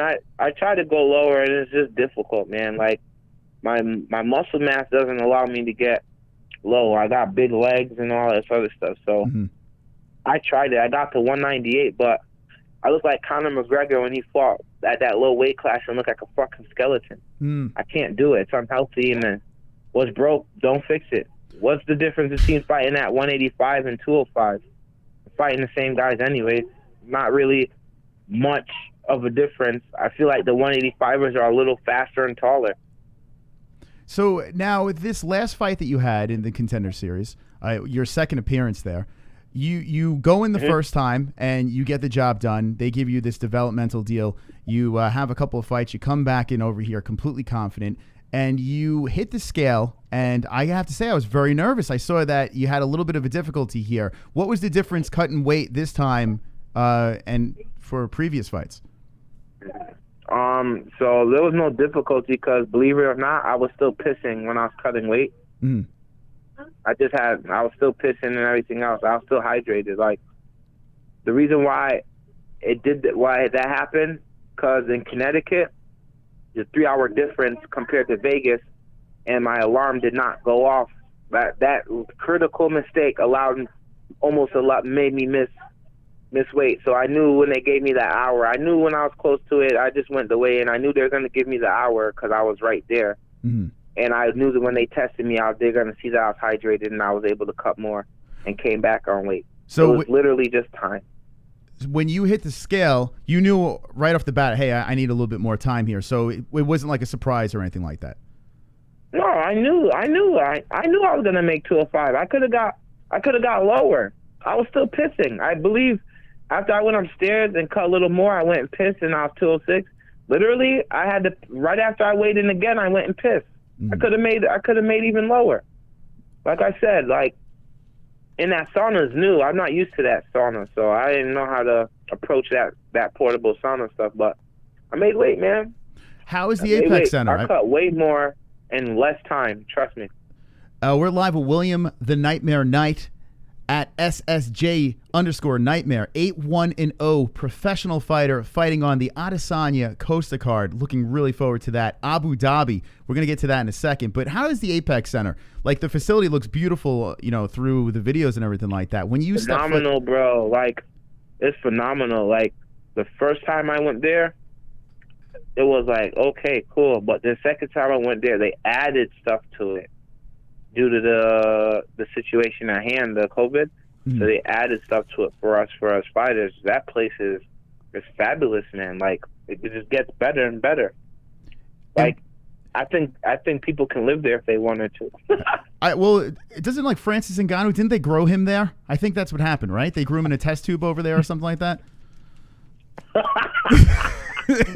Probably, I don't know. That's a rumor. I'm hearing something like that. They grew him over there. Sounds logical. Oh, okay. So now, this is blowing my mind that, I mean, here we are. You're in the UFC. You get the call to Abu Dhabi. But I want to talk about the real things here. Laura Sanko, how does she look in person? Is she 1 to 10, 10 being the hottest girl in the world? What are we working with Laura Sanko? So 10 being the hottest in the world, then we can't rate her because I don't think she's human, bro. Like, you know, goddesses. I don't think that lady's human. Like, she has like these crystal blue eyes that almost freeze you. I don't know. She's not human. She's not human. She's definitely beyond the 10. But she's like mad humble and cool. And the fact that she used to fight is crazy. Yeah. Now, Laura Sanko doing these interviews, did you try to slip your number in between the interview or anything like that? Did you try to get the digits? No. Oh, no? Oh, okay. I mean, listen. It didn't even cross my mind. My name is Nightmare, not Rampage. Oh, okay. You didn't want a motorboat or anything? We're trying to find out if her breasts are fake. What do you think? Real Rampage, or fake? That's Rampage. Oh, okay. Do you think that she has real or fake breasts? What do you think? I do not know. I never looked. Like, okay. I don't know. Like, I can't speak on these things because the times I spoke to her, I was in this like, my adrenaline's up and I just finished destroying the human being, and I'm worried and making sure that my opponent is okay. This kid that they brought in, it seems like both fights that you had, it seemed like that the UFC was kind of eyeballing the other guy. I noticed this with the last fight too. It looked like the UFC kind of was like favoring this other guy, and you smashed both of these dudes. When I saw this kid show up, I'd never seen this kid before, but then I was doing a little research. He trains with Anthony Smith. Everyone's singing his praises. Fuck Anthony Smith, bro. I don't give a fuck about him. Is it Anthony? Wow. So Jesse loves Anthony Smith, and I think he's a can. What do you think about that, William? He's in the light heavyweight division. He's thinking about dropping into the 185. I don't fear this dude. Like, at the end of the day, when my time comes and I encounter him, if I do, because I don't know if he's going to retire or what, I'm going to clean this dude up. Like, him, King Mo's lucky he don't fight no more because he was running his mouth also. When I fought the first Contender Series about his fighter, he called me, I'm all show and all this other stuff. What people don't realize is my body represents the type of power I possess. My brute strength is far beyond what my body is capable of. I just can't fathom to understand how to function and put the two together. But when I do, I guarantee you I'm gonna be more of a problem in this. I'm still trying to understand that, hence I'm working with my strength and conditioning coach, Carmen. She's teaching me. And the more she teaches me, you see the outcome that comes out there. So. Yep. We saw you guys on the news, by the way. Congratulations. Carmen, I mean, she's done some job with you. How long have you been working with Carmen? Well, technically 4 years. I was working with Darian at first, but some of the ideas came from Carmen, so she had like the inside. But 4 years, really. So what's the plan here? You're 32 years old. You're pretty much in your prime. You look fantastic out there. What are you looking to do here? Are you looking one opponent at a time, or do you have a seasonal plan, like you're going to fight X amount of times in the year and try to go for a belt or something? Do you have your eyes set on something here? You know, whatever the UFC calls and offers me a fight, I'm in there like swimmer, buddy. Me at 32 is nothing. My dad's in his 50s, and I believe he's stronger than me. So. Now, Dana and White. He's still in shape. He's still in shape. Like, yo, my dad's no joke, and my brothers too. I got 2 brothers. You know, I never met your brother. How is your grandmother? Your grandmother's still kicking ass?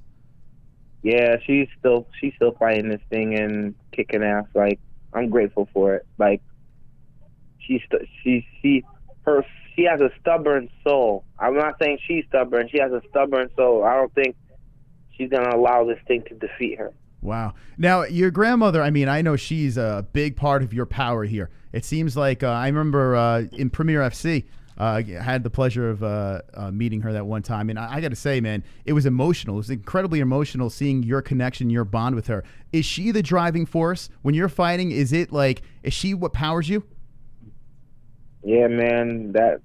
My grandmother is the pinnacle where it starts. If anything happens to her, let's just say I'll probably be something uncontrolled. Like, I fear, because you got to understand, in that cage is my outlet. When I'm experiencing things in life, in that cage is my only getaway, man. My only getaway. We're live with William Knight, the Nightmare. He is fighting in Abu Dhabi on the Adesanya Costa card. It's going to be fireworks. Make sure you tune into that. And Dana White, why does he not wear a mask? What's going on with that? Is he coronavirus free, or what's going on with this guy? I mean, if you think about it, we're all tested, so we all got negatives. Like, everybody, his staff, workers, drivers, they're all tested multiple times. There's a test camp or a test site there. The amount of times we have to check in is ridiculous. I'm already tested 7 times. Wow. 7 times I've already been tested.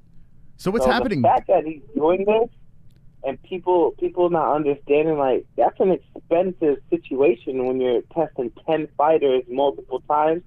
I give this man props, and I truly am grateful that we were employed and we have these opportunities to fight and make money, man. Like, I ain't complaining. The coronavirus in full effect, but Dana White has been doing a great job at keeping this train rolling. Fighters are staying healthy. People are working. It's really fantastic to watch. How is this testing process? What do they do? So you get the call for the Contender Series, and they immediately tell you, hey, you got to take a test? How's it work? So when we get the call, we do everything we're supposed to do, our medicals, whatever, cool. Immediately they send you a home test. I believe it's a home test. You take your home test, then the Quest picks it up. Boom. After Quest picks it up, everything, they test it, everything cool. Then they fly you in. After they fly you in, you do another one. And they check your temperature, and they run medical on you. Boom. You can't leave your room. After that, you're quarantined. You can't leave your room till your test results come in. 24 hours later almost, test results come in. You're either positive or negative. Usually we're all negative, because if we get a phone call, they ain't going to let us leave the room. They just send us back home like, nah. Or they do another one just in case it's a faulty positive. Mm-hmm. I don't know how that works, because I don't recall any faulty positives and then a negative and then a positive, whatever. Okay, cool.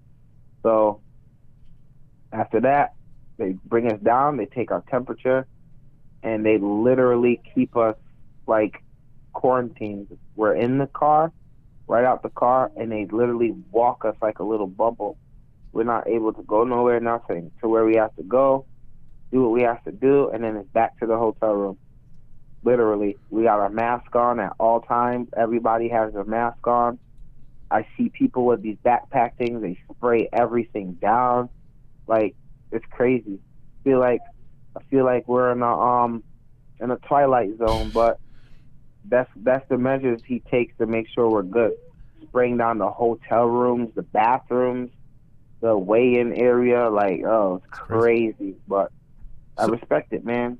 Our health comes first. Absolutely. And now, how does this compare to like the first time around where you didn't have to jump through all these hoops? Does it affect you mentally? So the first time around was heaven. Like my first time in Vegas ever. Able to go wherever we wanted. We Ubered.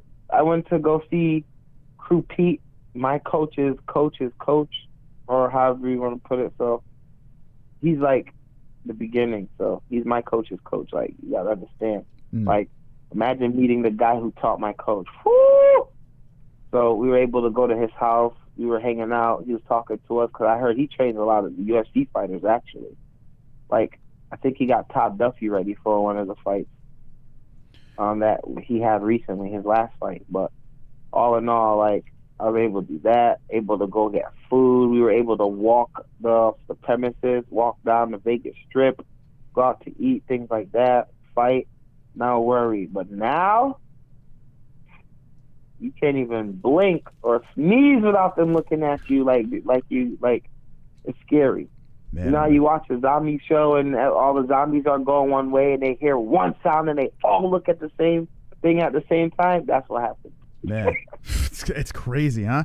Now, because of how serious this is, the testing process and everything like that, would you be able to focus better? Is this like now you're more honed in on your opponent rather than being distracted, you know, leading up to the fight? I'm never distracted, man. Like, once I know I'm fighting somebody, the fact that I don't watch their tape gives me this whole range of just being myself in the comfort of it. I don't care what they're capable of or what they're doing. Like, I don't watch other fighters because if you see all my fights leading up to me now, you see my evolution. Mm-hmm. I've evolved. I went from TKOing barely with hand strikes to destroying people's brain cells with elbows. Like, the evolution's there, knees and elbows, and just straight up having grown men tap the punches, increase the power, speed, just being witty, outwitting them, being smarter than them, putting myself in situations where I know I'm safe, where they feel like they have the upper hand and they leave themselves 100% vulnerable, and then I explode and just take over. Complete turnaround. Like, you go from being in this happy moment where you're I know the joy of it. That's why sometimes I get people in that state of mind where they feel like, yeah, I'm all right, it's about to be over. And then once I feel that one little moment where I can explode or just take advantage, I do it. And then they're like, what the fuck? It breaks them, yo. It breaks their mental state. They're like, they were in this alpha dominance of a position where there's no way of getting out. And then I just bust out like nothing. Like, dudes who try to flatten me out completely, I could come to my knees anytime. I just didn't go to my knees this Contender Series, so I didn't want dude to grab my neck. Then I realized what was going on. He went for my neck, I turned into him, and I set him up for failure. I knew he was gonna go for a blast double. He's a wrestler. All high level wrestlers, they love the blast double. So when he blast double, I knew where to place my hips, and then I dropped elbows on him. You know what I'm saying? Like, instead of fighting him and wrestling him back, why wrestle him back? He don't want to strike, so let me strike him. Did he get tired? Did you feel him getting tired? You were holding onto his hands. And also, Herb Dean, was he saying something to you that you have to work or something like that? Like, what was going through your head? I was talking to him. So when the first time when he was hitting me, I was blocking, and Herb Dean said, fighter, fight back, fighter, fight back. Last warning, fighter, fight back. And I was yelling at him like, I'm okay, I'm fine, I'm good. That's why he stopped. Boom. Then he went to advance, and I grabbed both his hands. What I was gonna do was pull him closer and then shimmy him out the top and then pin him down and ground and pound him. But what he did was took my back. After I escaped one leg, he dropped to the side and tried to take my back. And you know how I am. When someone tries to take my back, I'm a scramble with you. Man, I tell you, we've so seen that's you. What happened. Her team did a phenomenal job compared to one of my fights that was stopped early because they saw I was in danger when I wasn't even getting hit. It's so you funny. got your ups and downs with some of these refs. Yeah, it's funny that you mentioned that, and this is where the segue is going to go. By the way, I'm completely erect while you talk about beating this guy up. I don't know. Is that weird? Does that happen a lot with hosts ask you questions and they get turned on? No. No? Okay. Jesse's soaked right now. She's stuck to the chair. She can't take it. Right, Jess? It's the truth. Man, oh man, we're moist over here. Now, you brought up this guy. Okay. Speaking of the gentleman that you were just speaking of in this fight, and I want to talk about this because he just fought last night. Tafan, I have no idea. Nchukwi, I don't know how to say this guy's name. Yeah. Okay, so he fights last night. Did you get to see his fight? You said that what? Did you get to see this guy's fight last night on the Contender Series? I have no comment on that. Well, all right. Bro, I have no comment on that fight. I'm not saying nothing about the matchmakers. I ain't talking shit, but I ain't saying nothing about that fight. You never seen them give me an opponent of such caliber before. You see the difficulty of every opponent I had leading up since Contender Series to this moment, so I have no comment. The guy was 3-0. He's a minus 600 pure favorite. Are you saying that this was a layup? I'm not saying shit. All I'm saying is they had the guy I fought last Contender Series. Mm-hmm. He could have fought. Yeah. Terrence could have got his opportunity. You got Brett Sanchez in the light heavyweight division, who's 11-0. He could have had his opportunity. You got so many other heads around, but like I said, I'm not the matchmaker. Mm-hmm. This guy came in. Clearly, you see some exposure. I don't care if he hears me because at the end of the day, I didn't get to pursue my striking because I got clinched, which I knew was going to happen. At the end of the day, you see volume and speed was a problem in the beginning. Mm-hmm. Now imagine that same volume and speed with power behind it. You got a problem. So yesterday, congratulations to him. He's in the UFC. All that means is we'll be seeing each other soon enough. Well, that's actually kind of funny. Now, the one fight I did not get a chance to see was that fight between you and him, but I did see the banter on social media where there was a lot of smack being talked, and apparently there was a early stoppage. I'm not sure, but I want to hear your side of this story. Yeah, you see it. The MMA junkie, you had people like the matchmakers in UFC. You got several people saying that it was a controversial stop. Like, I don't need to say it. They seen it for themselves. Yesterday, y'all seen it. Mm. Y'all seen it. Like, even in the highlight, you see me advancing to trap his leg so I could do the same thing I did to Terrence. He wasn't landing no punches. The ref stopped it. He threw everything at me in the kitchen sink, and I wasn't in no danger. No blood, no nothing. I wasn't rocked. I wasn't hurt, nothing. I've been hit by heavier people. The likes of Jorgen, bro. I fought Jorgen in a reality fight. Feel what I'm saying? Jorgen has a nasty hook left. Nasty. So it's like you sit here, and I took more from more impacted people. So when they stopped the fight, literally I thought he stopped the fight because they felt he hit me in the back of the head. So I told the ref as I was down there, I'm like, I'm good. Just leave him there. Continue the fight from this position because I was ready to reverse it. They stood him up and said, no, the fight's over. I was like, what happened? They're like, he was like, TKO. I was like, what do you mean TKO? I'm fucking talking to you. I'm like, how the fuck do you stop the fight when I'm talking to you, bro? I was in no danger. He didn't land no punches. He was punching the floor and under my armpit. He didn't land nothing on my face. So then the ref was so bad. He's like, talking to me. He's like, yo, I fucked up. He's like, I thought you were in danger. It looked like you went limp. I'm like, I didn't go limp. I put my face down so he wouldn't hit me. Like, wait till I'm flattened out or something to know. I was setting it up. I wrapped my leg around his back foot to pull in his leg and then sit an alligator roll into him so I could take top mountless. Same exact thing I did to Terrence. Mm-hmm. And he stopped the fight before the fight even started. The whole fucking place booed it. So it speaks for itself. Maryland or at that fight that base, the whole place booed that. They booed that performance. They booed the fight. And then the fact that the military guys are like, dude, that's bullshit. I'm so sorry for you. Like, you got military telling that they're sorry for me. I'm telling them, nah, just leave it alone. Let them rock that win. I need I need this loss on my record so I can get more fights. Because last time I was undefeated with all these, with a 0 next to my name, nobody would take fights. The second I took a loss, everybody was jumping on me like fucking fly on shit. So I'm happy. I ain't mad about it. It didn't make or break me. You seen right after I was already fighting. Mm-hmm. Yeah, you say very active. Now, is it safe to say that you guys will be meeting up inside the octagon in the near future? Do you want to fight this man in the octagon? Of course I'm going to fight him again at light heavyweight, at my weight class. We won't be fighting at his weight class this time. We'll be fighting at 205, my weight class. Man, last time I fought him, we were 225. That's when I fought him at his weight class, so that's cool. But now we're going to fight at my weight class. There you go. Now we're looking forward to this. The big fight that's really coming up is your next fight in Abu Dhabi, bigger octagon. Do you think that's going to play a difference in your fighting strategies, bigger cage on the other side of the world?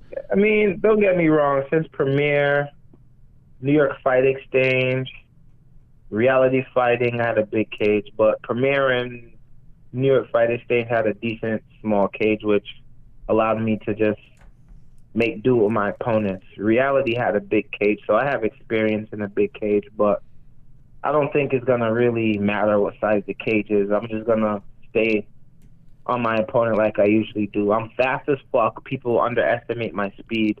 I do have head movement. Sometimes I let people land punches so it can wake me up. Like, I don't know. Y'all may call me crazy, but I don't really feel anything when I'm in there. Yeah, I really don't. I don't feel shit. Y'all know how Jorgen's leg kicks are. I did a whole Muay Thai fight with him. He was kicking my legs. I didn't feel shit. And you're talking about Jorgen De Castro, by the way, to the people that don't know what you're talking about. Yeah, so it's like, you sit here and I'm like, dude, this shit is fun. I fucking train and I love this shit. I tell my coach all the time, I'm like, yo, this shit's crazy. I love it. He was like, yo, that's crazy. I'm like, yo, I want to be in there longer. Even when I finish fights, I'm like, yo, like, y'all should have 2 fights for me on the card. The first fight and the last fight. I could do it in one night. It's crazy. And my coach would laugh. Like, yo, I'm for it, man. Like, I fight because I want to, not because I have to, not because it's a job, not because it's a paycheck. It's my getaway, bro. Like, anybody's getaway. Like, there's people who drink, people who use drugs, people who drive, people who party, people who freaking sleep around because that's what they do as their getaway. That's what they do. Mine is that cage. So something as fun as that just makes me even more dangerous, where I don't give a fuck about the outcome. All I care about is that I'm able to become as savage as possible. Man, oh man, I'm turned on again. You did it to me again. Jesse's soaked again. This is unbelievable. I can't believe this. I got to wear a condom the next time I interview you. By the way, I have to say this. Every time I've seen you fight live and you've been in a crazy scrap, you're getting cracked around and then slamming your opponent down, destroying people, it seems like you just went to the grocery store. Like, it seems like it hasn't even fazed you. You didn't even just get into a fight. Big smile on your face from ear to ear. It's crazy. I can't even fathom getting into these fights and then just coming out of it like, just another day at the office. It really is, though. Like, to be honest, I'll tell you, I got a confession. The hardest part of fighting is this fucking diet, because I can't have my burgers and all that shit. That's the part that kills me, bro. That's the saddest part of the fight, is the diet, making weight and shit. The diet is it's just like, it's depressed.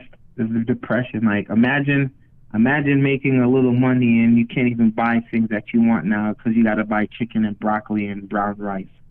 That shit sucks.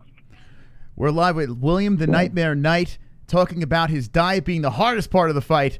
And Jesse has questions from the audience right now. A lot of people watching. You're bringing the ratings, William. Rapid fire from JBH here. What do you got, Jesse? Justin Jr. wants to know, the fact that this is your UFC debut, did it make you does it make you nervous, or is this another, like any other regional fight?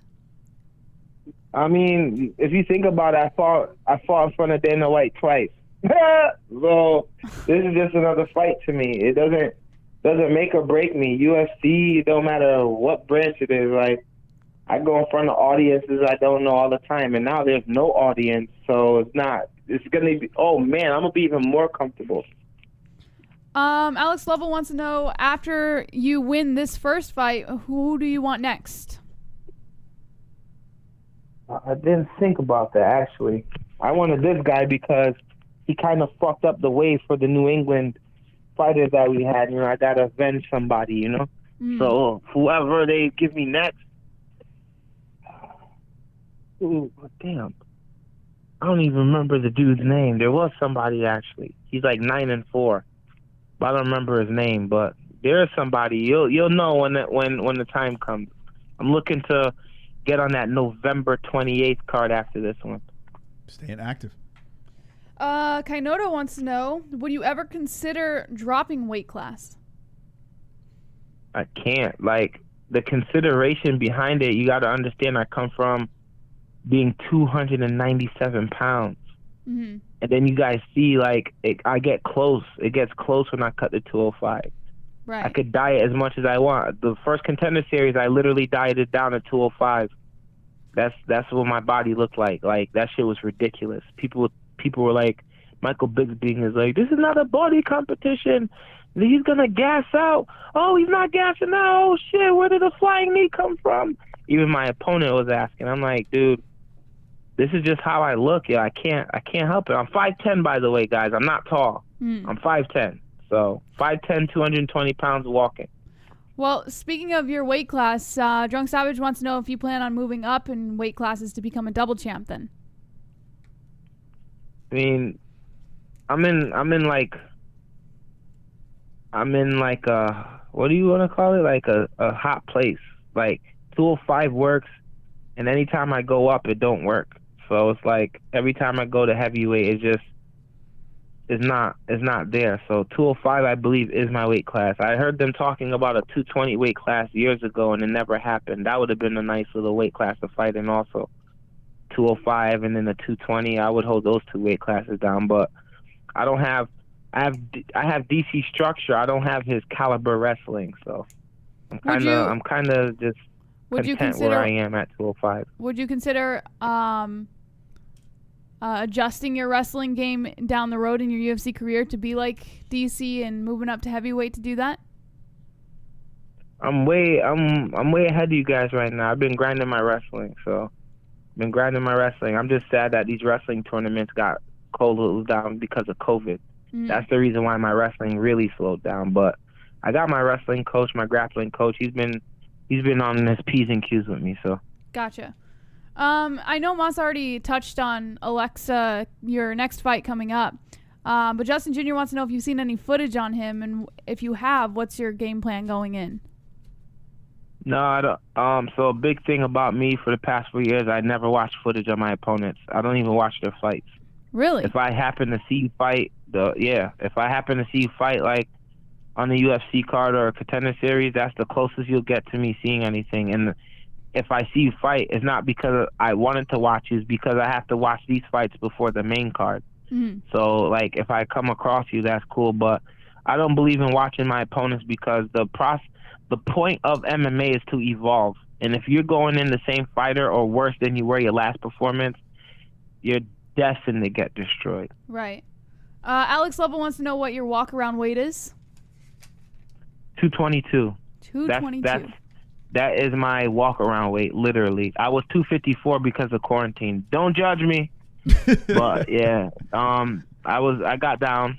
I was 222, 220 is literally my walk-around. I wake up every morning, I'm 216. After I eat my breakfast and drink my fluids for the day, I'm about 222 walking.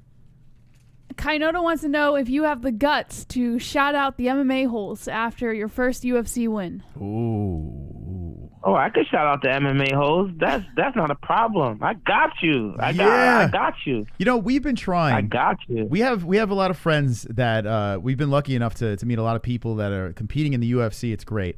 But they're all scared to shout out the MMA-Holes when they get their wins. If you do it, you will be the first person to ever shout out the MMA-Holes inside an octagon, William.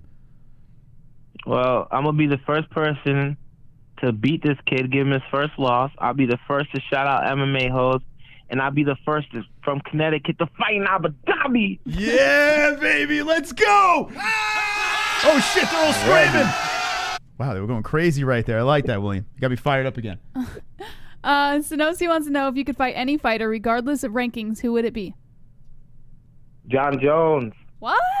Yeah, baby. That's a fight. That's him, John Jones. I don't care what nobody says. You got to understand, alphas seek alphas, bro. I would love to fight him. Now, Alphas seek alphas. I was so close to grappling him at a Naga, and I didn't. I overslept and didn't make it to that Naga, and then he was there, and Kip took a picture with him. So close. That'd be something else, huh? So John Jones is at heavyweight now. So would you go up to heavyweight to fight him, or are you looking at like a light heavyweight bout? I'm pretty sure he would hit me with a catch weight. Like, we can hit it off at 220. I'm pretty sure he'll agree to that. Interesting. Do you plan on taking full advantage of the UFC center and plan on pretty much living there? Asks Kainoto. I don't need to live there, so Carmen has been working with me forever, and she created what you guys see. This body that everyone swears is on steroids. Carmen, a woman created what you see. I am where I am. My body is how it is due to Carmen. Well, Darian too. He was the starter, but Carmen is like got my body into this physical way and this endurance. So a lot of endurance training comes with why I look the way I look. Like, she don't care, yo. The endurance is ridiculous. Like, I'll be crying, literally crying tears, and she don't care. I got to finish my rounds and finish my reps. You know, it's funny, like, I have to walk around with my shirt on because I get mistaken for you a lot, William.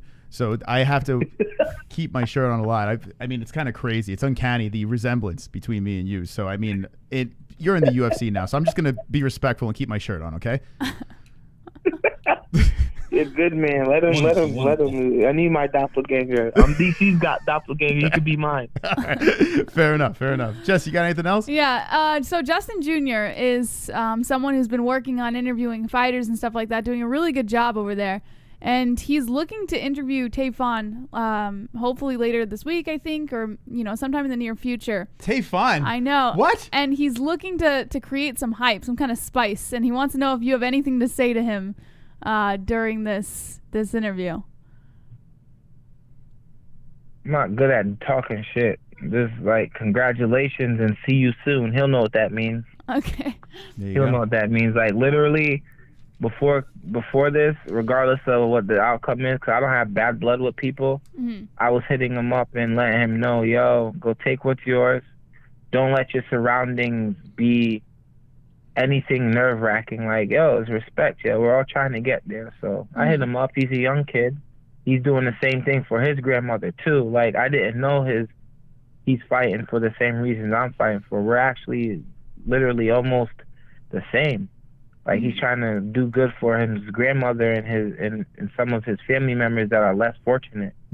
So it's like, you sit here and it's like, damn, I'm looking in the mirror, even though I'm better looking and all, but, you won't get there. But anyways, yeah, man, just tell him congratulations and see you soon. He'll know what that means. Yeah. Can I give you advice here? Can you say, I'm going to eat his children?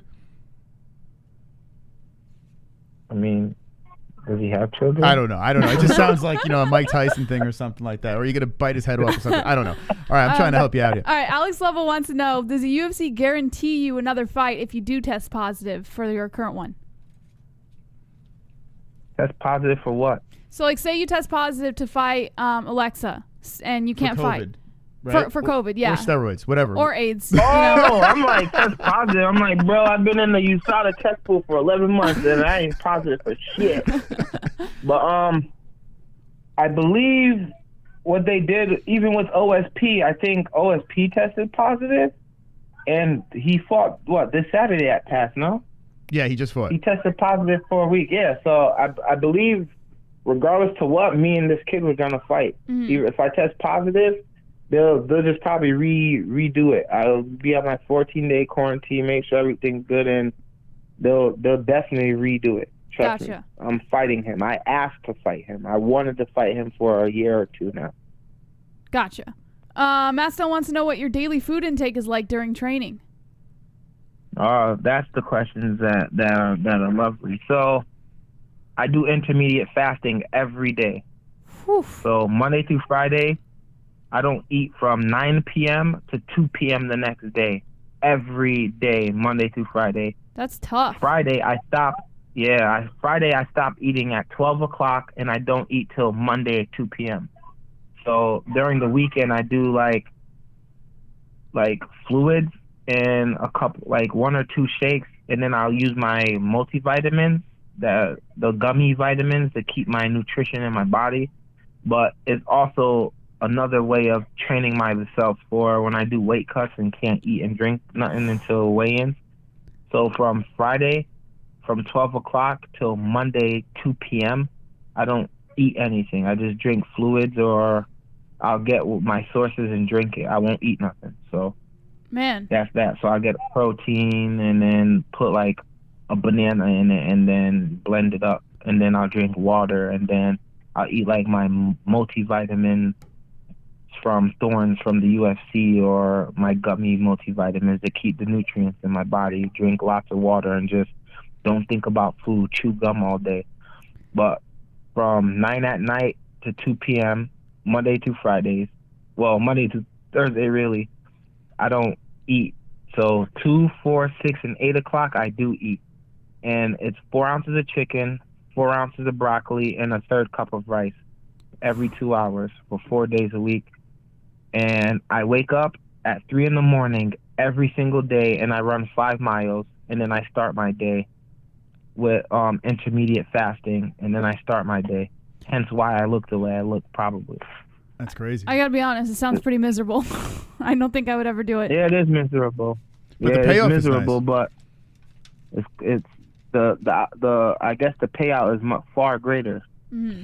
What do women do when you take your shirt off in the bedroom? What do they do? Do they immediately climax? How does this work?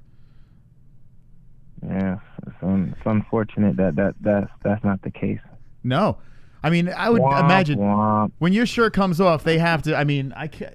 Jesus. Who's they? I'm in the room by myself. So wait, hold on a second. Are There's you no that? they, bro. I stay to myself, bro. Trust me. Like, I don't care what fame is. I don't care about none of that. I truly stay to myself, bro. Like I'm not trying to say nothing bad about females, but they bring drama and bullshit, man. And I'm chasing something far bigger than that fuckery. So I seen what happened to high level guys like Floyd Mayweather, Mike Tyson, the peoples like that. So it's like you sit here and it's like, damn, these females are trying to ruin them. So the only female I got is this big ass stuffed animal that I'm holding right now that I'm chilling with. I don't chase females. I'm not chilling with females. I'm not looking for no females. I'm not inboxing females. I get trained by a female. That's about it. There you go. Wow, that's pretty hardcore right there. That's a focused individual and a smart individual. Wonderful, wonderful. NH wants to know, have you ever had a bad nightmare, and did it scar you for life? So,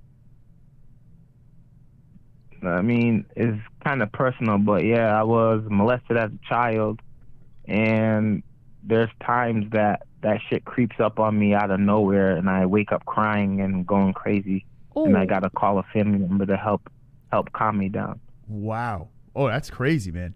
How, if you don't mind me asking? It's crazy. I wake up crying. Like, it's sad. Like if I have a family member stay over, which has happened, they tried to wake me up, and I'm like crying in my sleep. They were like, "Yo, I thought you were being like something happened to you. Like you got a phone call. Like then I realized you were asleep." I'm like, "Yeah, man." And I wake up and I just can't stop crying. So then I'll call my mother or my grandmother to try to like tame my mind. I don't know how.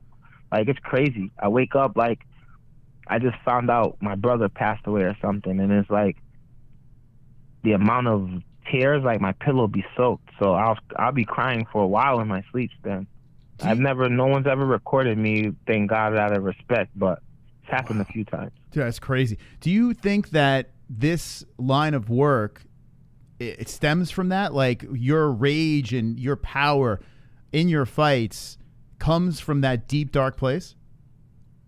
Yes, that's why I call myself a nightmare.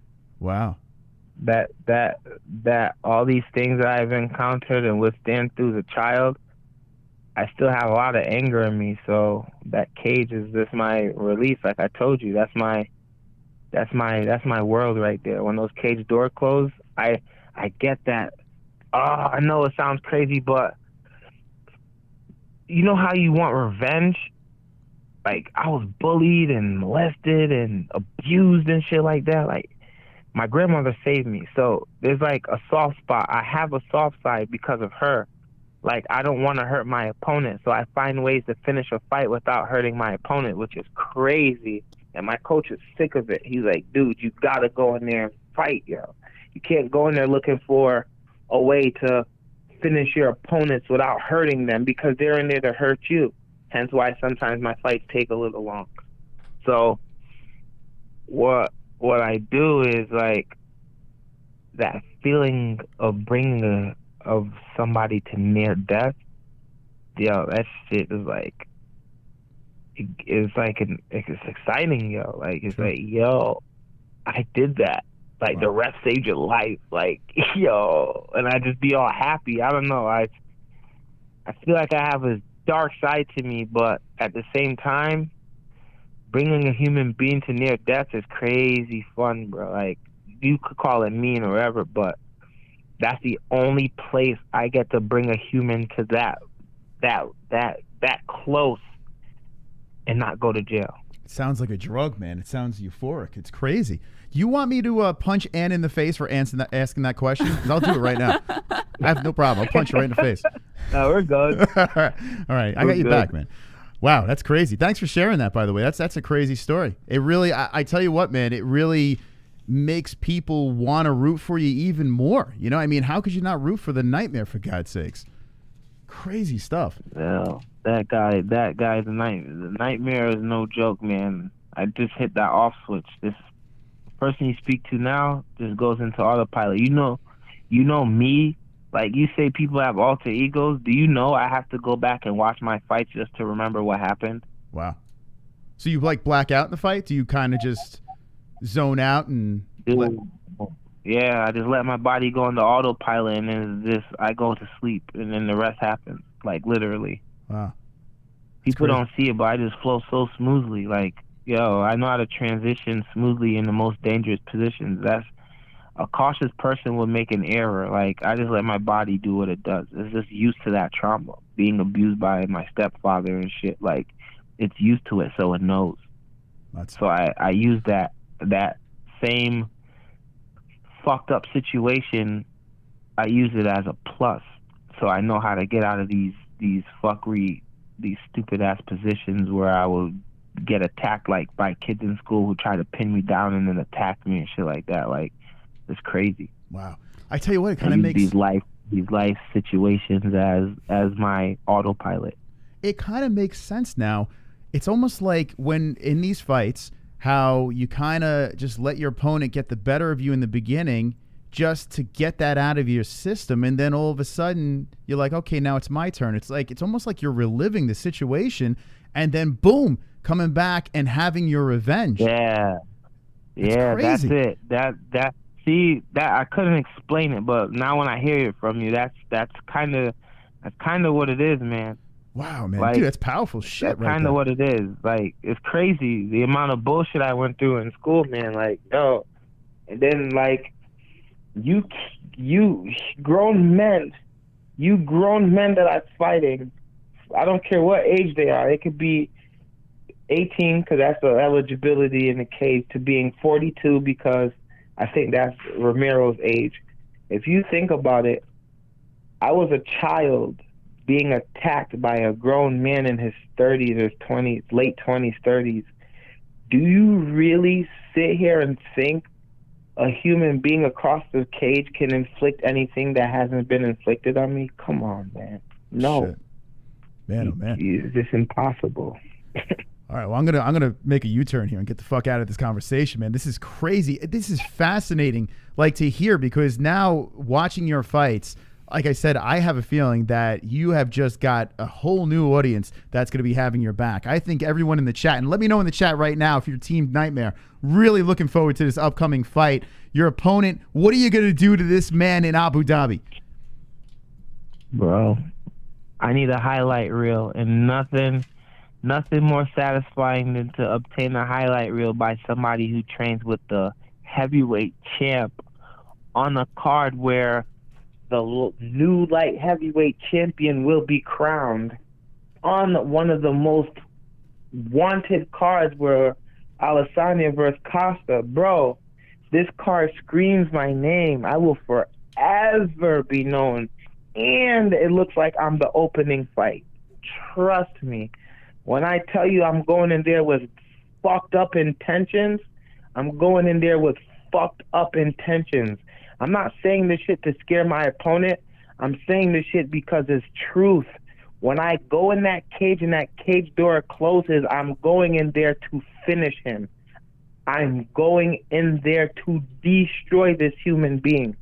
That's what's going to go down. Man, fuck the main event. I'm all down for that. I'm going to turn the card off after your fight. I think I'm going to have a complete adrenaline dump after your fight. This is insane. I can't wait. You can't wait. I'm over here trying to call a guy who was talking about the time machine so he could bring me to Wednesday so we could fly out. Man, I am looking forward to this. And by the way, send your address because I want to send you a shirt that fits this time because the last time we sent you a dress. Yeah, I mean, don't get me wrong. I was kind of bigger. It was working. But now, I was like, William, thank you so much for coming on, man. And if there's anyone that you want to shout out, any sponsors or whatever, now's the time to do it. Let me practice. I want to shout out the MMA-Holes, first of all, for bringing me on their show. There we go. And then I want to shout out my coach at Thornton. I want to shout out my other coach, strength and conditioning coach, Carmen Hormanza, because they have to deal with such a human being day in and day out.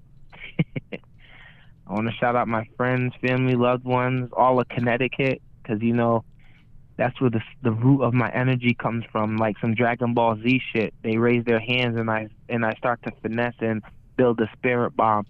So it's like you sit here and it's like, yes, give me the energy I need. Lend me your strength. So, you know, like, I'm just grateful for everyone. My grandmother, grateful for everyone. My brother, like, the list goes on. But thanks to everyone and love you all. Thank you again for coming on. Good luck in your fight. I cannot wait, and looking forward to talk to you again soon. That's it. You just said good luck. Luck is for the unprepared. I know. I keep making that mistake. Come on. Stop saying good luck. I don't know why I keep on doing that to William. I am sorry. I apologize for my rude comment. I don't believe there. in luck, bro. I don't believe in it. Like, yo, luck is for the unprepared. Like, it's something that's like, yo, that wasn't supposed to happen. Nah. What I'm going in there to do is going to happen. There you go. Well, William, thanks again for coming on. Looking forward to seeing your fight. Thanks, man. Thanks for having me on your show. I'll be looking forward to talking to you again. There we go. William the Nightmare Knight, live on the MMA-Holes at SSJ_Nightmare. Go give him a follow and say the MMA-Holes sent you. This man, whoo, wow. Oh my goodness. We went everywhere in that interview. I learned more about William Knight tonight than of all the times we've ever had the chance to hang out with him. Like, well, listen, there have been a couple of times where he almost went to tears at Premier FC. This man wears his heart on his sleeve. He is one of the nicest human beings, but as soon as you lock him in an octagon or a cage, anything, and it's wartime, it's a whole different animal. Crazy, man. Whew. Powerful stuff over there. In the chat, let us know what you think. The Nightmare. Are you Team Nightmare? Let us know in the chat. As we finish up, we have a bunch of news still to get to. Lee W says, damn, dude, Chronic William has issues. Good man. Life and Logic says, that ending was deep. Wonderful, wonderful says, Ann H. Alex Level says, powerful. Thanks to Ann H. Yeah, I know, Ann. God damn it, Ann. Team Nightmare, let's go, says Justin. You know what I wanted to tell him was, it's kind of admirable the way that he handles it, you know, because he's super comfortable talking about it now, and he found like that outlet. But there's so many people who deal with this or have dealt with the same thing and have found no coping mechanisms, and they kind of self-destruct because of it. But he found a way to put that energy into something else that would benefit him in his life. So I thought that was pretty admirable. I'm telling you, man, just like what we were talking about, like if you watch all of his fights, run back his fights, there is like, it's almost like when people get tattoos and they say they like the pain. You know, they use that, like if there's any emotional thing, it's like an adrenaline dump, just feeling pain. In his case, when he fights, there is pain. In the beginning, it's like there's this slow start where he just puts himself into these situations, and I don't think he does it on purpose. It just so happens to go there, and then the way he overcomes the obstacle in each and every fight makes for an exciting fight to watch. But at the same time, knowing his backstory now, it's just like, damn, man. Yeah. And you don't have to be sorry.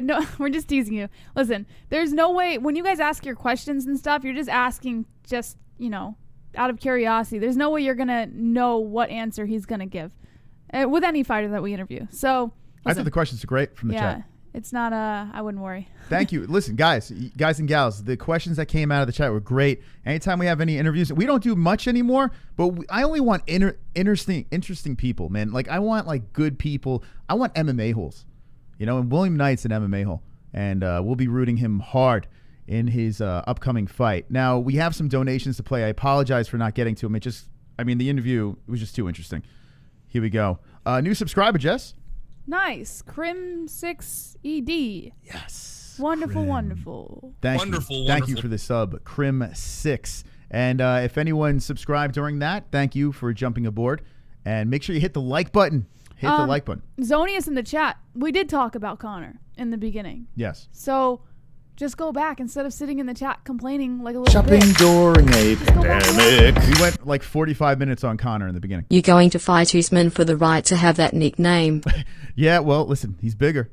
Not taller, but he fights in a bigger weight class. Who knows? Maybe Usman will go up and fight the Nightmare for the bragging rights of the actual nickname. I don't know. That would be interesting, right? Both have a wrestling background. I got my money on William. William's got that power. He's got that kiss of death in his hand, Jess. Who would you pick in that fight? William. The Nightmare. Zonius, by the way, just a little heads up. I'll tell you super chat. We got Milton. Smoke hash and relax, drink water, and enjoy your eve. Enjoy your evening, Milton. Yeah. Unless it says something like Conor McGregor live interview, we're talking about Conor, but he's not on the show. Like tonight, it said William Knight live interview. So he's going to be on the show. We've been live for about 2 hours now, and the first hour, 45 minutes, it was all Conor. So just run it back. You can see what we thought about the whole Conor situation. If anyone's coming in for the Conor stuff, we spoke super chat about it in depth earlier in the stream. McGregor said line them up. He not talking about fighting again. He's effed up with degotardum. He was talking about proper 12 shots and lines cocaine. You know, I didn't even think about that. Maybe that's what he was talking about. You think it's coke? Line them up, baby. Maybe. Oh, he agreed. Now it makes sense. Mm-hmm. It all makes sense. All right, couple of donations coming in here. We're just letting them play through, and then we're going to get to the news. Thank you, everyone, for joining us tonight on this wonderful, wonderful Wednesday. Wonderful. I appreciate all your company. The cocaine. Shopping during a pandemic. The phenomenon. Tafon Shuki is slow and not good technically. He looked like he fought a BJ Penn that moved up to light heavyweight. William, do you think if your height will serve as a detriment when you reach top 10 competition in UFC? Just from experience speaking to him, he has no worry. Yeah, he doesn't seem concerned at all. By the way, how about William calling out the UFC for shitty matchmaking? It's interesting. He's not wrong. That guy had no business being in the cage with him. I don't think he was calling out the UFC. I think he was just kind of saying UFC wants, you know, shopping during a pandemic. When I find out he touched you, I'm gonna castrate that motherfucker. Oh my God. Oh shit. That's one I wish got through. That would have been great. He would have loved that. Oof, crew. Jesus Christ. He's got no soul, that Chrome. We got one more coming in over here from D Rest. And then we sing happy birthday to Pale. All right, let's do it, baby. Let's do it. We'll get into the news as well and wind this thing down. Thank you for your company tonight. What a weird show. Why? Shopping during a pandemic. Twists and turns. I loved it. I'm paraphrasing, but he said that while in the cage he's not there and his body does all the work on its one. That is the story of the Incredible Hulk. This guy is the fucking Hulk, man. Have you seen him when he yells and his arms are all hunched over like this and his like traps are showing? And he's a freak, man. Williams, he is a goddamn freak. He's a freak of nature. But he puts everything to it, you know? The Nightmare, he doesn't take any shortcuts. He literally, if you look at his Instagram and go give him a follow. Where'd it go, Jesse? I mean, he just breathed. All he does is work out. That's all he does. So go follow him, SSJ_Nightmare. Now we're going to sing Pale a happy birthday. Pale, you ready for our wonderful, wonderful rendition of Happy Birthday? Jesse, you ready? I'm ready, Moss. Oh, yes. Here we go, baby. You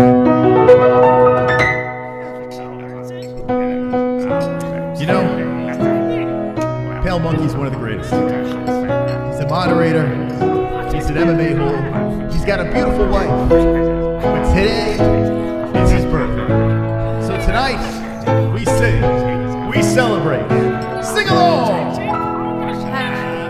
Happy birthday to you! Happy birthday to you! Happy birthday, Pale Monkey! Happy birthday to you! Happy birthday to you! Happy birthday to you! Happy birthday, happy birthday! Happy birthday to you! You know, Jess? Yes, Moss? What do you think about Pale Monkey? I mean, he turned, I don't know how old. 80. 80? Oh, okay. Anything else you want to say about Pale? Well, Pale, you're a much beloved member of the MMA community. Okay. One more time! Happy birthday to you! Happy birthday to you! Happy birthday, Pale Monkey! Happy birthday to you! Thank you. All right. Pale Monkey, happy birthday. There we go. Shout out to Pale Monkey. All righty, let's get back into the news. Just want to let you guys know, in the beginning of the show, we went deep on the whole Conor McGregor, the Diaz brothers situation. We had William Knight on for a full hour, so run it back if you want to see that. And Jesse's got some more news to get to, so let's get to the news. You're going to love this one, Moss. Canelo Alvarez is suing Oscar De La Hoya and DAZN. He's suing DAZN too? And Oscar De La Hoya. Okay. That's interesting. For a breach in contract worth $280 million. Wow. Oscar, I mean, now I know why he's getting back into the fight game. Oh, boxing superstar Saul Alvarez, along with Golden Boy promoter Oscar De La Hoya. Oh, wait, we're going to have to pause on this one. It's a good one. Oh, hold on a second. Conrad. Happy B-Day, Pale. How's Greg's mom? Oh, boom roasted, Conrad. Thank you, man. And Golden Boy promoter Oscar De La Hoya turned the boxing world upside down back in October 2018 after signing a record-breaking 5-year 11-fight contract worth $365 million with streaming network DAZN. Seemed like a good idea at the time. Now, nearly 2 years and 3 fights later, Alvarez is suing Golden Boy, De La Hoya, and DAZN for breach of contract after spending all of 2020 on the sidelines. Canelo was in agreement to compete twice per annum, something he's done every year since his pro debut back in late 2005. And with a $35 million guarantee for each fight, that's $70 million that just went up in smoke. He said, I'm the pound for pound #1 in the world. I'm not scared of any opponent in the ring, and I'm not going to let failures of my broadcaster or promoters keep me out of the ring. I filed the lawsuit so I can get back to boxing and give my fans the show they deserve. Alvarez is seeking $280 million in damages, along with the dissolution of his contracts with both Golden Boy and DAZN. You can blame COVID-19 for scratching his Billy Joe Saunders bout in May, but not for the Triple G trilogy. That never happened. Canelo was also blindsided by IBF after unknowingly getting his title stripped when Golden Boy failed to come to terms with mandatory challenger Sergey Derevyanchenko. One of the several promotional blunders that didn't sit well with the Mexican superstar. He said, "I'm very upset and ashamed with my fans to be unfairly stripped of my belt by the IBF, but especially when I did not have the knowledge of the agreement that GBP matchmaker had signed. As of this writing, neither De La Hoya nor DAZN or DAZN have commented on the pending lawsuit." Man, I would love to see Canelo break ties with De La Hoya and then fight under the UFC. Like the UFC puts on a boxing thing. Like, I would love to see him in an octagon. That's never going to happen. $280 But could you imagine, million. though, like what a slap in the face if the UFC can grab Canelo Alvarez, throw like together some bullshit boxing. Oh, man. I mean, it doesn't surprise me that Oscar De La Hoya is responsible for someone not getting paid their money. De La Hoya's going to off himself. This guy is, I mean, the wheels are falling off. This guy's a mess. Wow. That's his cash cow right there. That's a big blow. Now, what does DAZN do here? I mean, DAZN, which is a mega network here that hosts all of Canelo's fights, has exclusivity. You know, they put all their eggs in one basket over here. Now they're going to lose that. Bare Knuckle is going to be their moneymaker? That's not going to happen. I don't know. Damn, man. Wow, Canelo, my son. Jesus. I'm curious to see how that one plays out. All right, let's see what else we got here. After much outrage, EA pulls in-game ads from EA UFC 4, the game. Wait, there's ads in the game? Yep, and EA pulled them. Well, good. Why would they have ads in a video game? Well, it's been a full-on bashing season for avid video game players in recent days. Just check out the reviews from Madden NFL 21 and NBA 2K21, and you'll notice a bit more anger than in years past. EA UFC 4 is no exception, especially with the decision to have in-game ads in the middle of fights. EA recently reserved course after massive uproar on Reddit after advertisement of the Amazon Prime series The Boys being shown in the middle of replay. Apparently, these in-game pop-ups were not implemented until 2 weeks after the game's full release, so this is not something reviewers would have been able to pick up on right away. Here's the full statement from EA on the matter. There's so many ways to crowbar, advertising in there without having to interrupt the actual game. It's kind of crazy. It's kind of obnoxious. They said earlier this week the team turned on ad placements in EA Sports UFC 4 that appeared during the replay moments in gameplay. This type of advertising inventory is not new to the UFC franchise, though we have typically reserved displaying ads to specific main menu titles or Octagon logo placement. It is abundantly clear from your feedback that integrating ads into the replay and overlay experience is not welcome. The advertisements have been disabled by the team, and we apologize for any disruption to gameplay that players may have experienced. We realize that this should have been communicated with players ahead of time, and that's on us. We want to make sure our players have the best possible experience playing EA Sports UFC 4, so ad integration in the replay and overlay experience will not be reappearing in the future. Thank you for your continued feedback on UFC 4. Of course, in-game advertising is hardly unique to the UFC video game, but perhaps the contingent of MMA fans who get enough fill of advertising in real life don't really care to have live ads sprung on them, having already slapped $60 on the game itself. Man, Shipping during a pandemic. We've seen it. When you thought you'd seen it all. Anyone else smell Oscar versus Canelo? Bra and panties match? Ooh. Yeah, I think that's what's going to come out of this. This is the kind of shit that only a bad Hollywood writer comes up with, which is why Oscar cooked it up. Wow, you think? That might, it would be genius if that is the case, but yeah. Canelo would destroy Oscar. This version of Oscar, I don't know. I don't buy into that. Wow. I think Oscar's just a douche. I mean, it really doesn't surprise me that this guy is responsible for... I think he's just a douchebag. He's just a douchenheimer. Make sure you slap the like. What's going on here? 463 watching with 118 likes. That is preposterous. 150, we throw our thumbs in the air, beat it up before the show's over. So like the stream, help us out, get us in the algorithm. Let's go, people. If you're having a good time, hit the like button, and let's keep the party going. All right, Jess, what else we have in the news?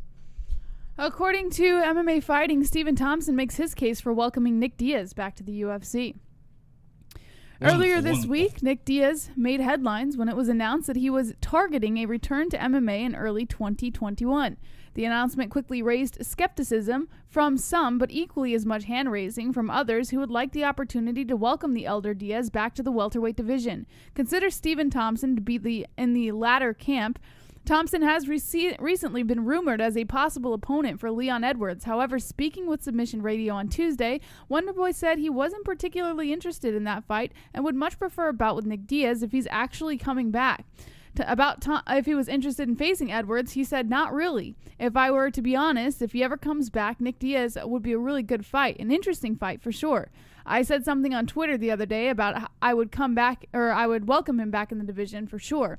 I didn't believe he was actually coming back, but if he was planning on it, even if he's thinking about it, I wanted to put my name out there. That's a guy who has been in the game a long time. He's a veteran. He fought some really good guys. I love the Diaz brothers, their whole demeanor, their attitude. That's just who they are. They're not faking anything about it, and you've got to respect that. Thompson's skepticism is well-founded. Diaz has not competed since January of 2015, but he has teased returns on a number of occasions since then. Obviously, those never bore any fruit, and such has been the frequency of these events that even UFC President Dana White isn't willing to get his hopes up about a return. All right. Do you want to see that fight? No. Me neither. So shut up, Steven. No one wants to see it. No one cares. Tyron Woodley vows to his fans that he will let his hands go in the Colby Covington fight, even risking getting a penalty by taking a nut shot at Colby Covington. Tyron says he's going to let his hands fly. Tyron, I hope you're right. I want to see some vintage T-Wood here. I don't want to see you the last two fights. He said, I'm going to let these hands go. I'm going to let him go upside his head, body. I might even punch him in the sack for the warning. Bow. I'll take that warning or even the point deduction. Oh, my God. Man, I am not feeling good about this. I want to see Tyron pull out. I want to see him show up. I really do. I don't feel confident in any way. I mean, that's extremely immature to say that he's going to punch him in the nuts. Well, the problem is if there is a nut shot, it's going to cause some serious controversy. What I did notice is if there is some sort of controversy, did you notice that Colby Covington, he whines a lot in fights?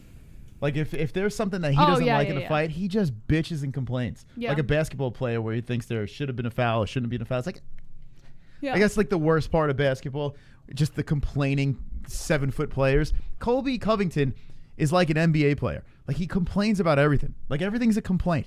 And if Tyron Woodley cracks him in the nuts, he'd be like, he said he was going to do that. Like it's going to turn into that weird shit. Maybe what Tyron's doing is talking to Jorge Masvidal. Masvidal's like, listen, he's a crybaby. Say you're going to do this, do some dirty ass shit and throw him off his game. Maybe that's the game plan. That might be the game plan. Jorge is training, his former buddy is training with T-Wood. Jorge's not going to mimic Colby. Colby's just too good of a wrestler. So what is Jorge going to do? He's going to tell him how to get in Colby's brain. And that might be a thing. You might be right. Yeah. You might be right. According to Bloody Elbow, Gerald Meerschaert blasts the UFC's disrespectful plan to book Maia versus Chimaev. That's it on him? That was it. The UFC obviously has high hopes for Khamzat Chimaev, so much so that the company is already planning to book the undefeated prospect against Damian Maia if he gets through his upcoming fight against Gerald Meerschaert. Meerschaert got wind of the UFC's plan, which he felt slighted about. When asked about it on a recent episode of the Bash podcast, here's what he had to say. He said, I keep saying it every time someone asks me. I find it disrespectful. I find it disrespectful that the promotion thinks that they can just line this up and put out there in public. And I think it's disrespectful that Chimaev, completely okay with, line this guy up. I'll beat him. I don't got to cut a lot of weight, and then I'll go find somebody else. Chimaev made a strong impression in his UFC debut against John Phillips in July, then picked up his second straight win 10 days later against Rhys McKee. Meerschaert, however, doesn't think it's too highly of the two aforementioned. And Dana White just shrugged it off when it was brought to his attention that Meerschaert thought it was disrespectful of the UFC. Oh, come on. It would be funny if this guy knocks out Chimaev, though. I don't think that's going to happen. I can understand how he's feeling. They're just automatically banking on the fact that Gerald's going to lose. Yeah, because no one cares about Meerschaert. They care about Ratlip. They know that Ratlip's going to bring some numbers. If he fights Damian Maia, that's very interesting. That moves him up swiftly, puts him against a guy that's long in the tooth, that has a nice resume. If Chimaev could beat Damian, that would be something else. They're just trying to pad it up, Meerschaert has a chance, instead of complaining, just knock Chimaev out. Yeah. Beat him or keep it on the feet and try not to have him drag you down and maul you. Try to squeeze out a decision. Do something like that. Don't complain and just get it done. I don't think he's going to get it done, to be honest. Yeah, I'm thinking probably not. I think Ratlip for the win. The next story is just to tag along to this story so you can just pass that one. I'm a racist pig, by the way, according to Tariq, but I'm telling you, everyone's all weird tonight. I don't know what a racist... I've never come across a racist pig. They snort. So how the hell do you speak pig? How do you know? Does it look the other way when a certain race, or does it just... What is a racist... How does a racist pig act? All right, pretend you're... How about you just stop giving him attention? A Chinese lady, okay? And I'm a pig, okay? You're a Chinese lady. No. Hello, pig. Okay. I'm not doing that. Go. Hello, Mr. Pig. Good. All right. I'm gonna try to figure out what a racist pig is. Ready? All right. Go ahead. No, I'm not. So hello, pig. Go ahead. Say that. Say it. Stop. Go ahead. Go. Hello, pig. Stop doing that. Go ahead, Jesse.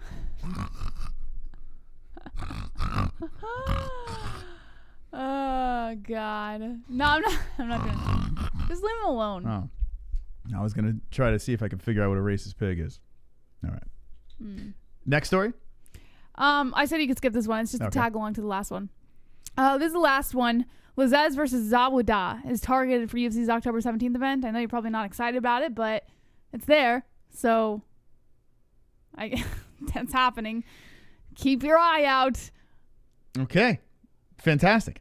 Listen, if you're just jumping in, you missed the Conor talk, run it back. In the beginning of the stream, we spoke about Conor and Nick and Nate, that stuff. I think, just to touch on it real quick, I think it's a no-brainer. You have Conor McGregor versus Nick Diaz. Make it happen. Jorge versus Nate, too. If the UFC is really going to do that, you could have them intertwine into each other, winner losers. Who cares about belts? Just have that dopey BMF thing thrown around. It's just big money fights. If you want more details on that, rewind the stream and watch that. If you want to see William Knight's interview, well, that's the second part of it. After the first hour, we had William Knight on, so rewind to that. The Nightmare did a fantastic job. He is fighting on Costa versus Adesanya, Abu Dhabi. Can't wait to talk to him after that fight. And that's going to be something else, man. Yes, sir. And what are we doing tomorrow? Fight briefing. Oh, yeah. Yeah, what's going on tomorrow? Tell 'em. Oh, shit. We're going to be live tomorrow at 8:30 p.m. Eastern Time for a fight briefing. That's right. Actually, maybe 9 because we have an appointment tomorrow, so maybe 9. All right, we'll see. Make sure you hit that notification bell, be subscribed, and what the fuck? 500 people, 127 with the likes. Unacceptable. Let's go. Come on. What are you doing here? This is number one bullshit. Also, this is number one bullshit. Double Champ, if you're hanging around silently or whatever, check your Discord for me. Thank you.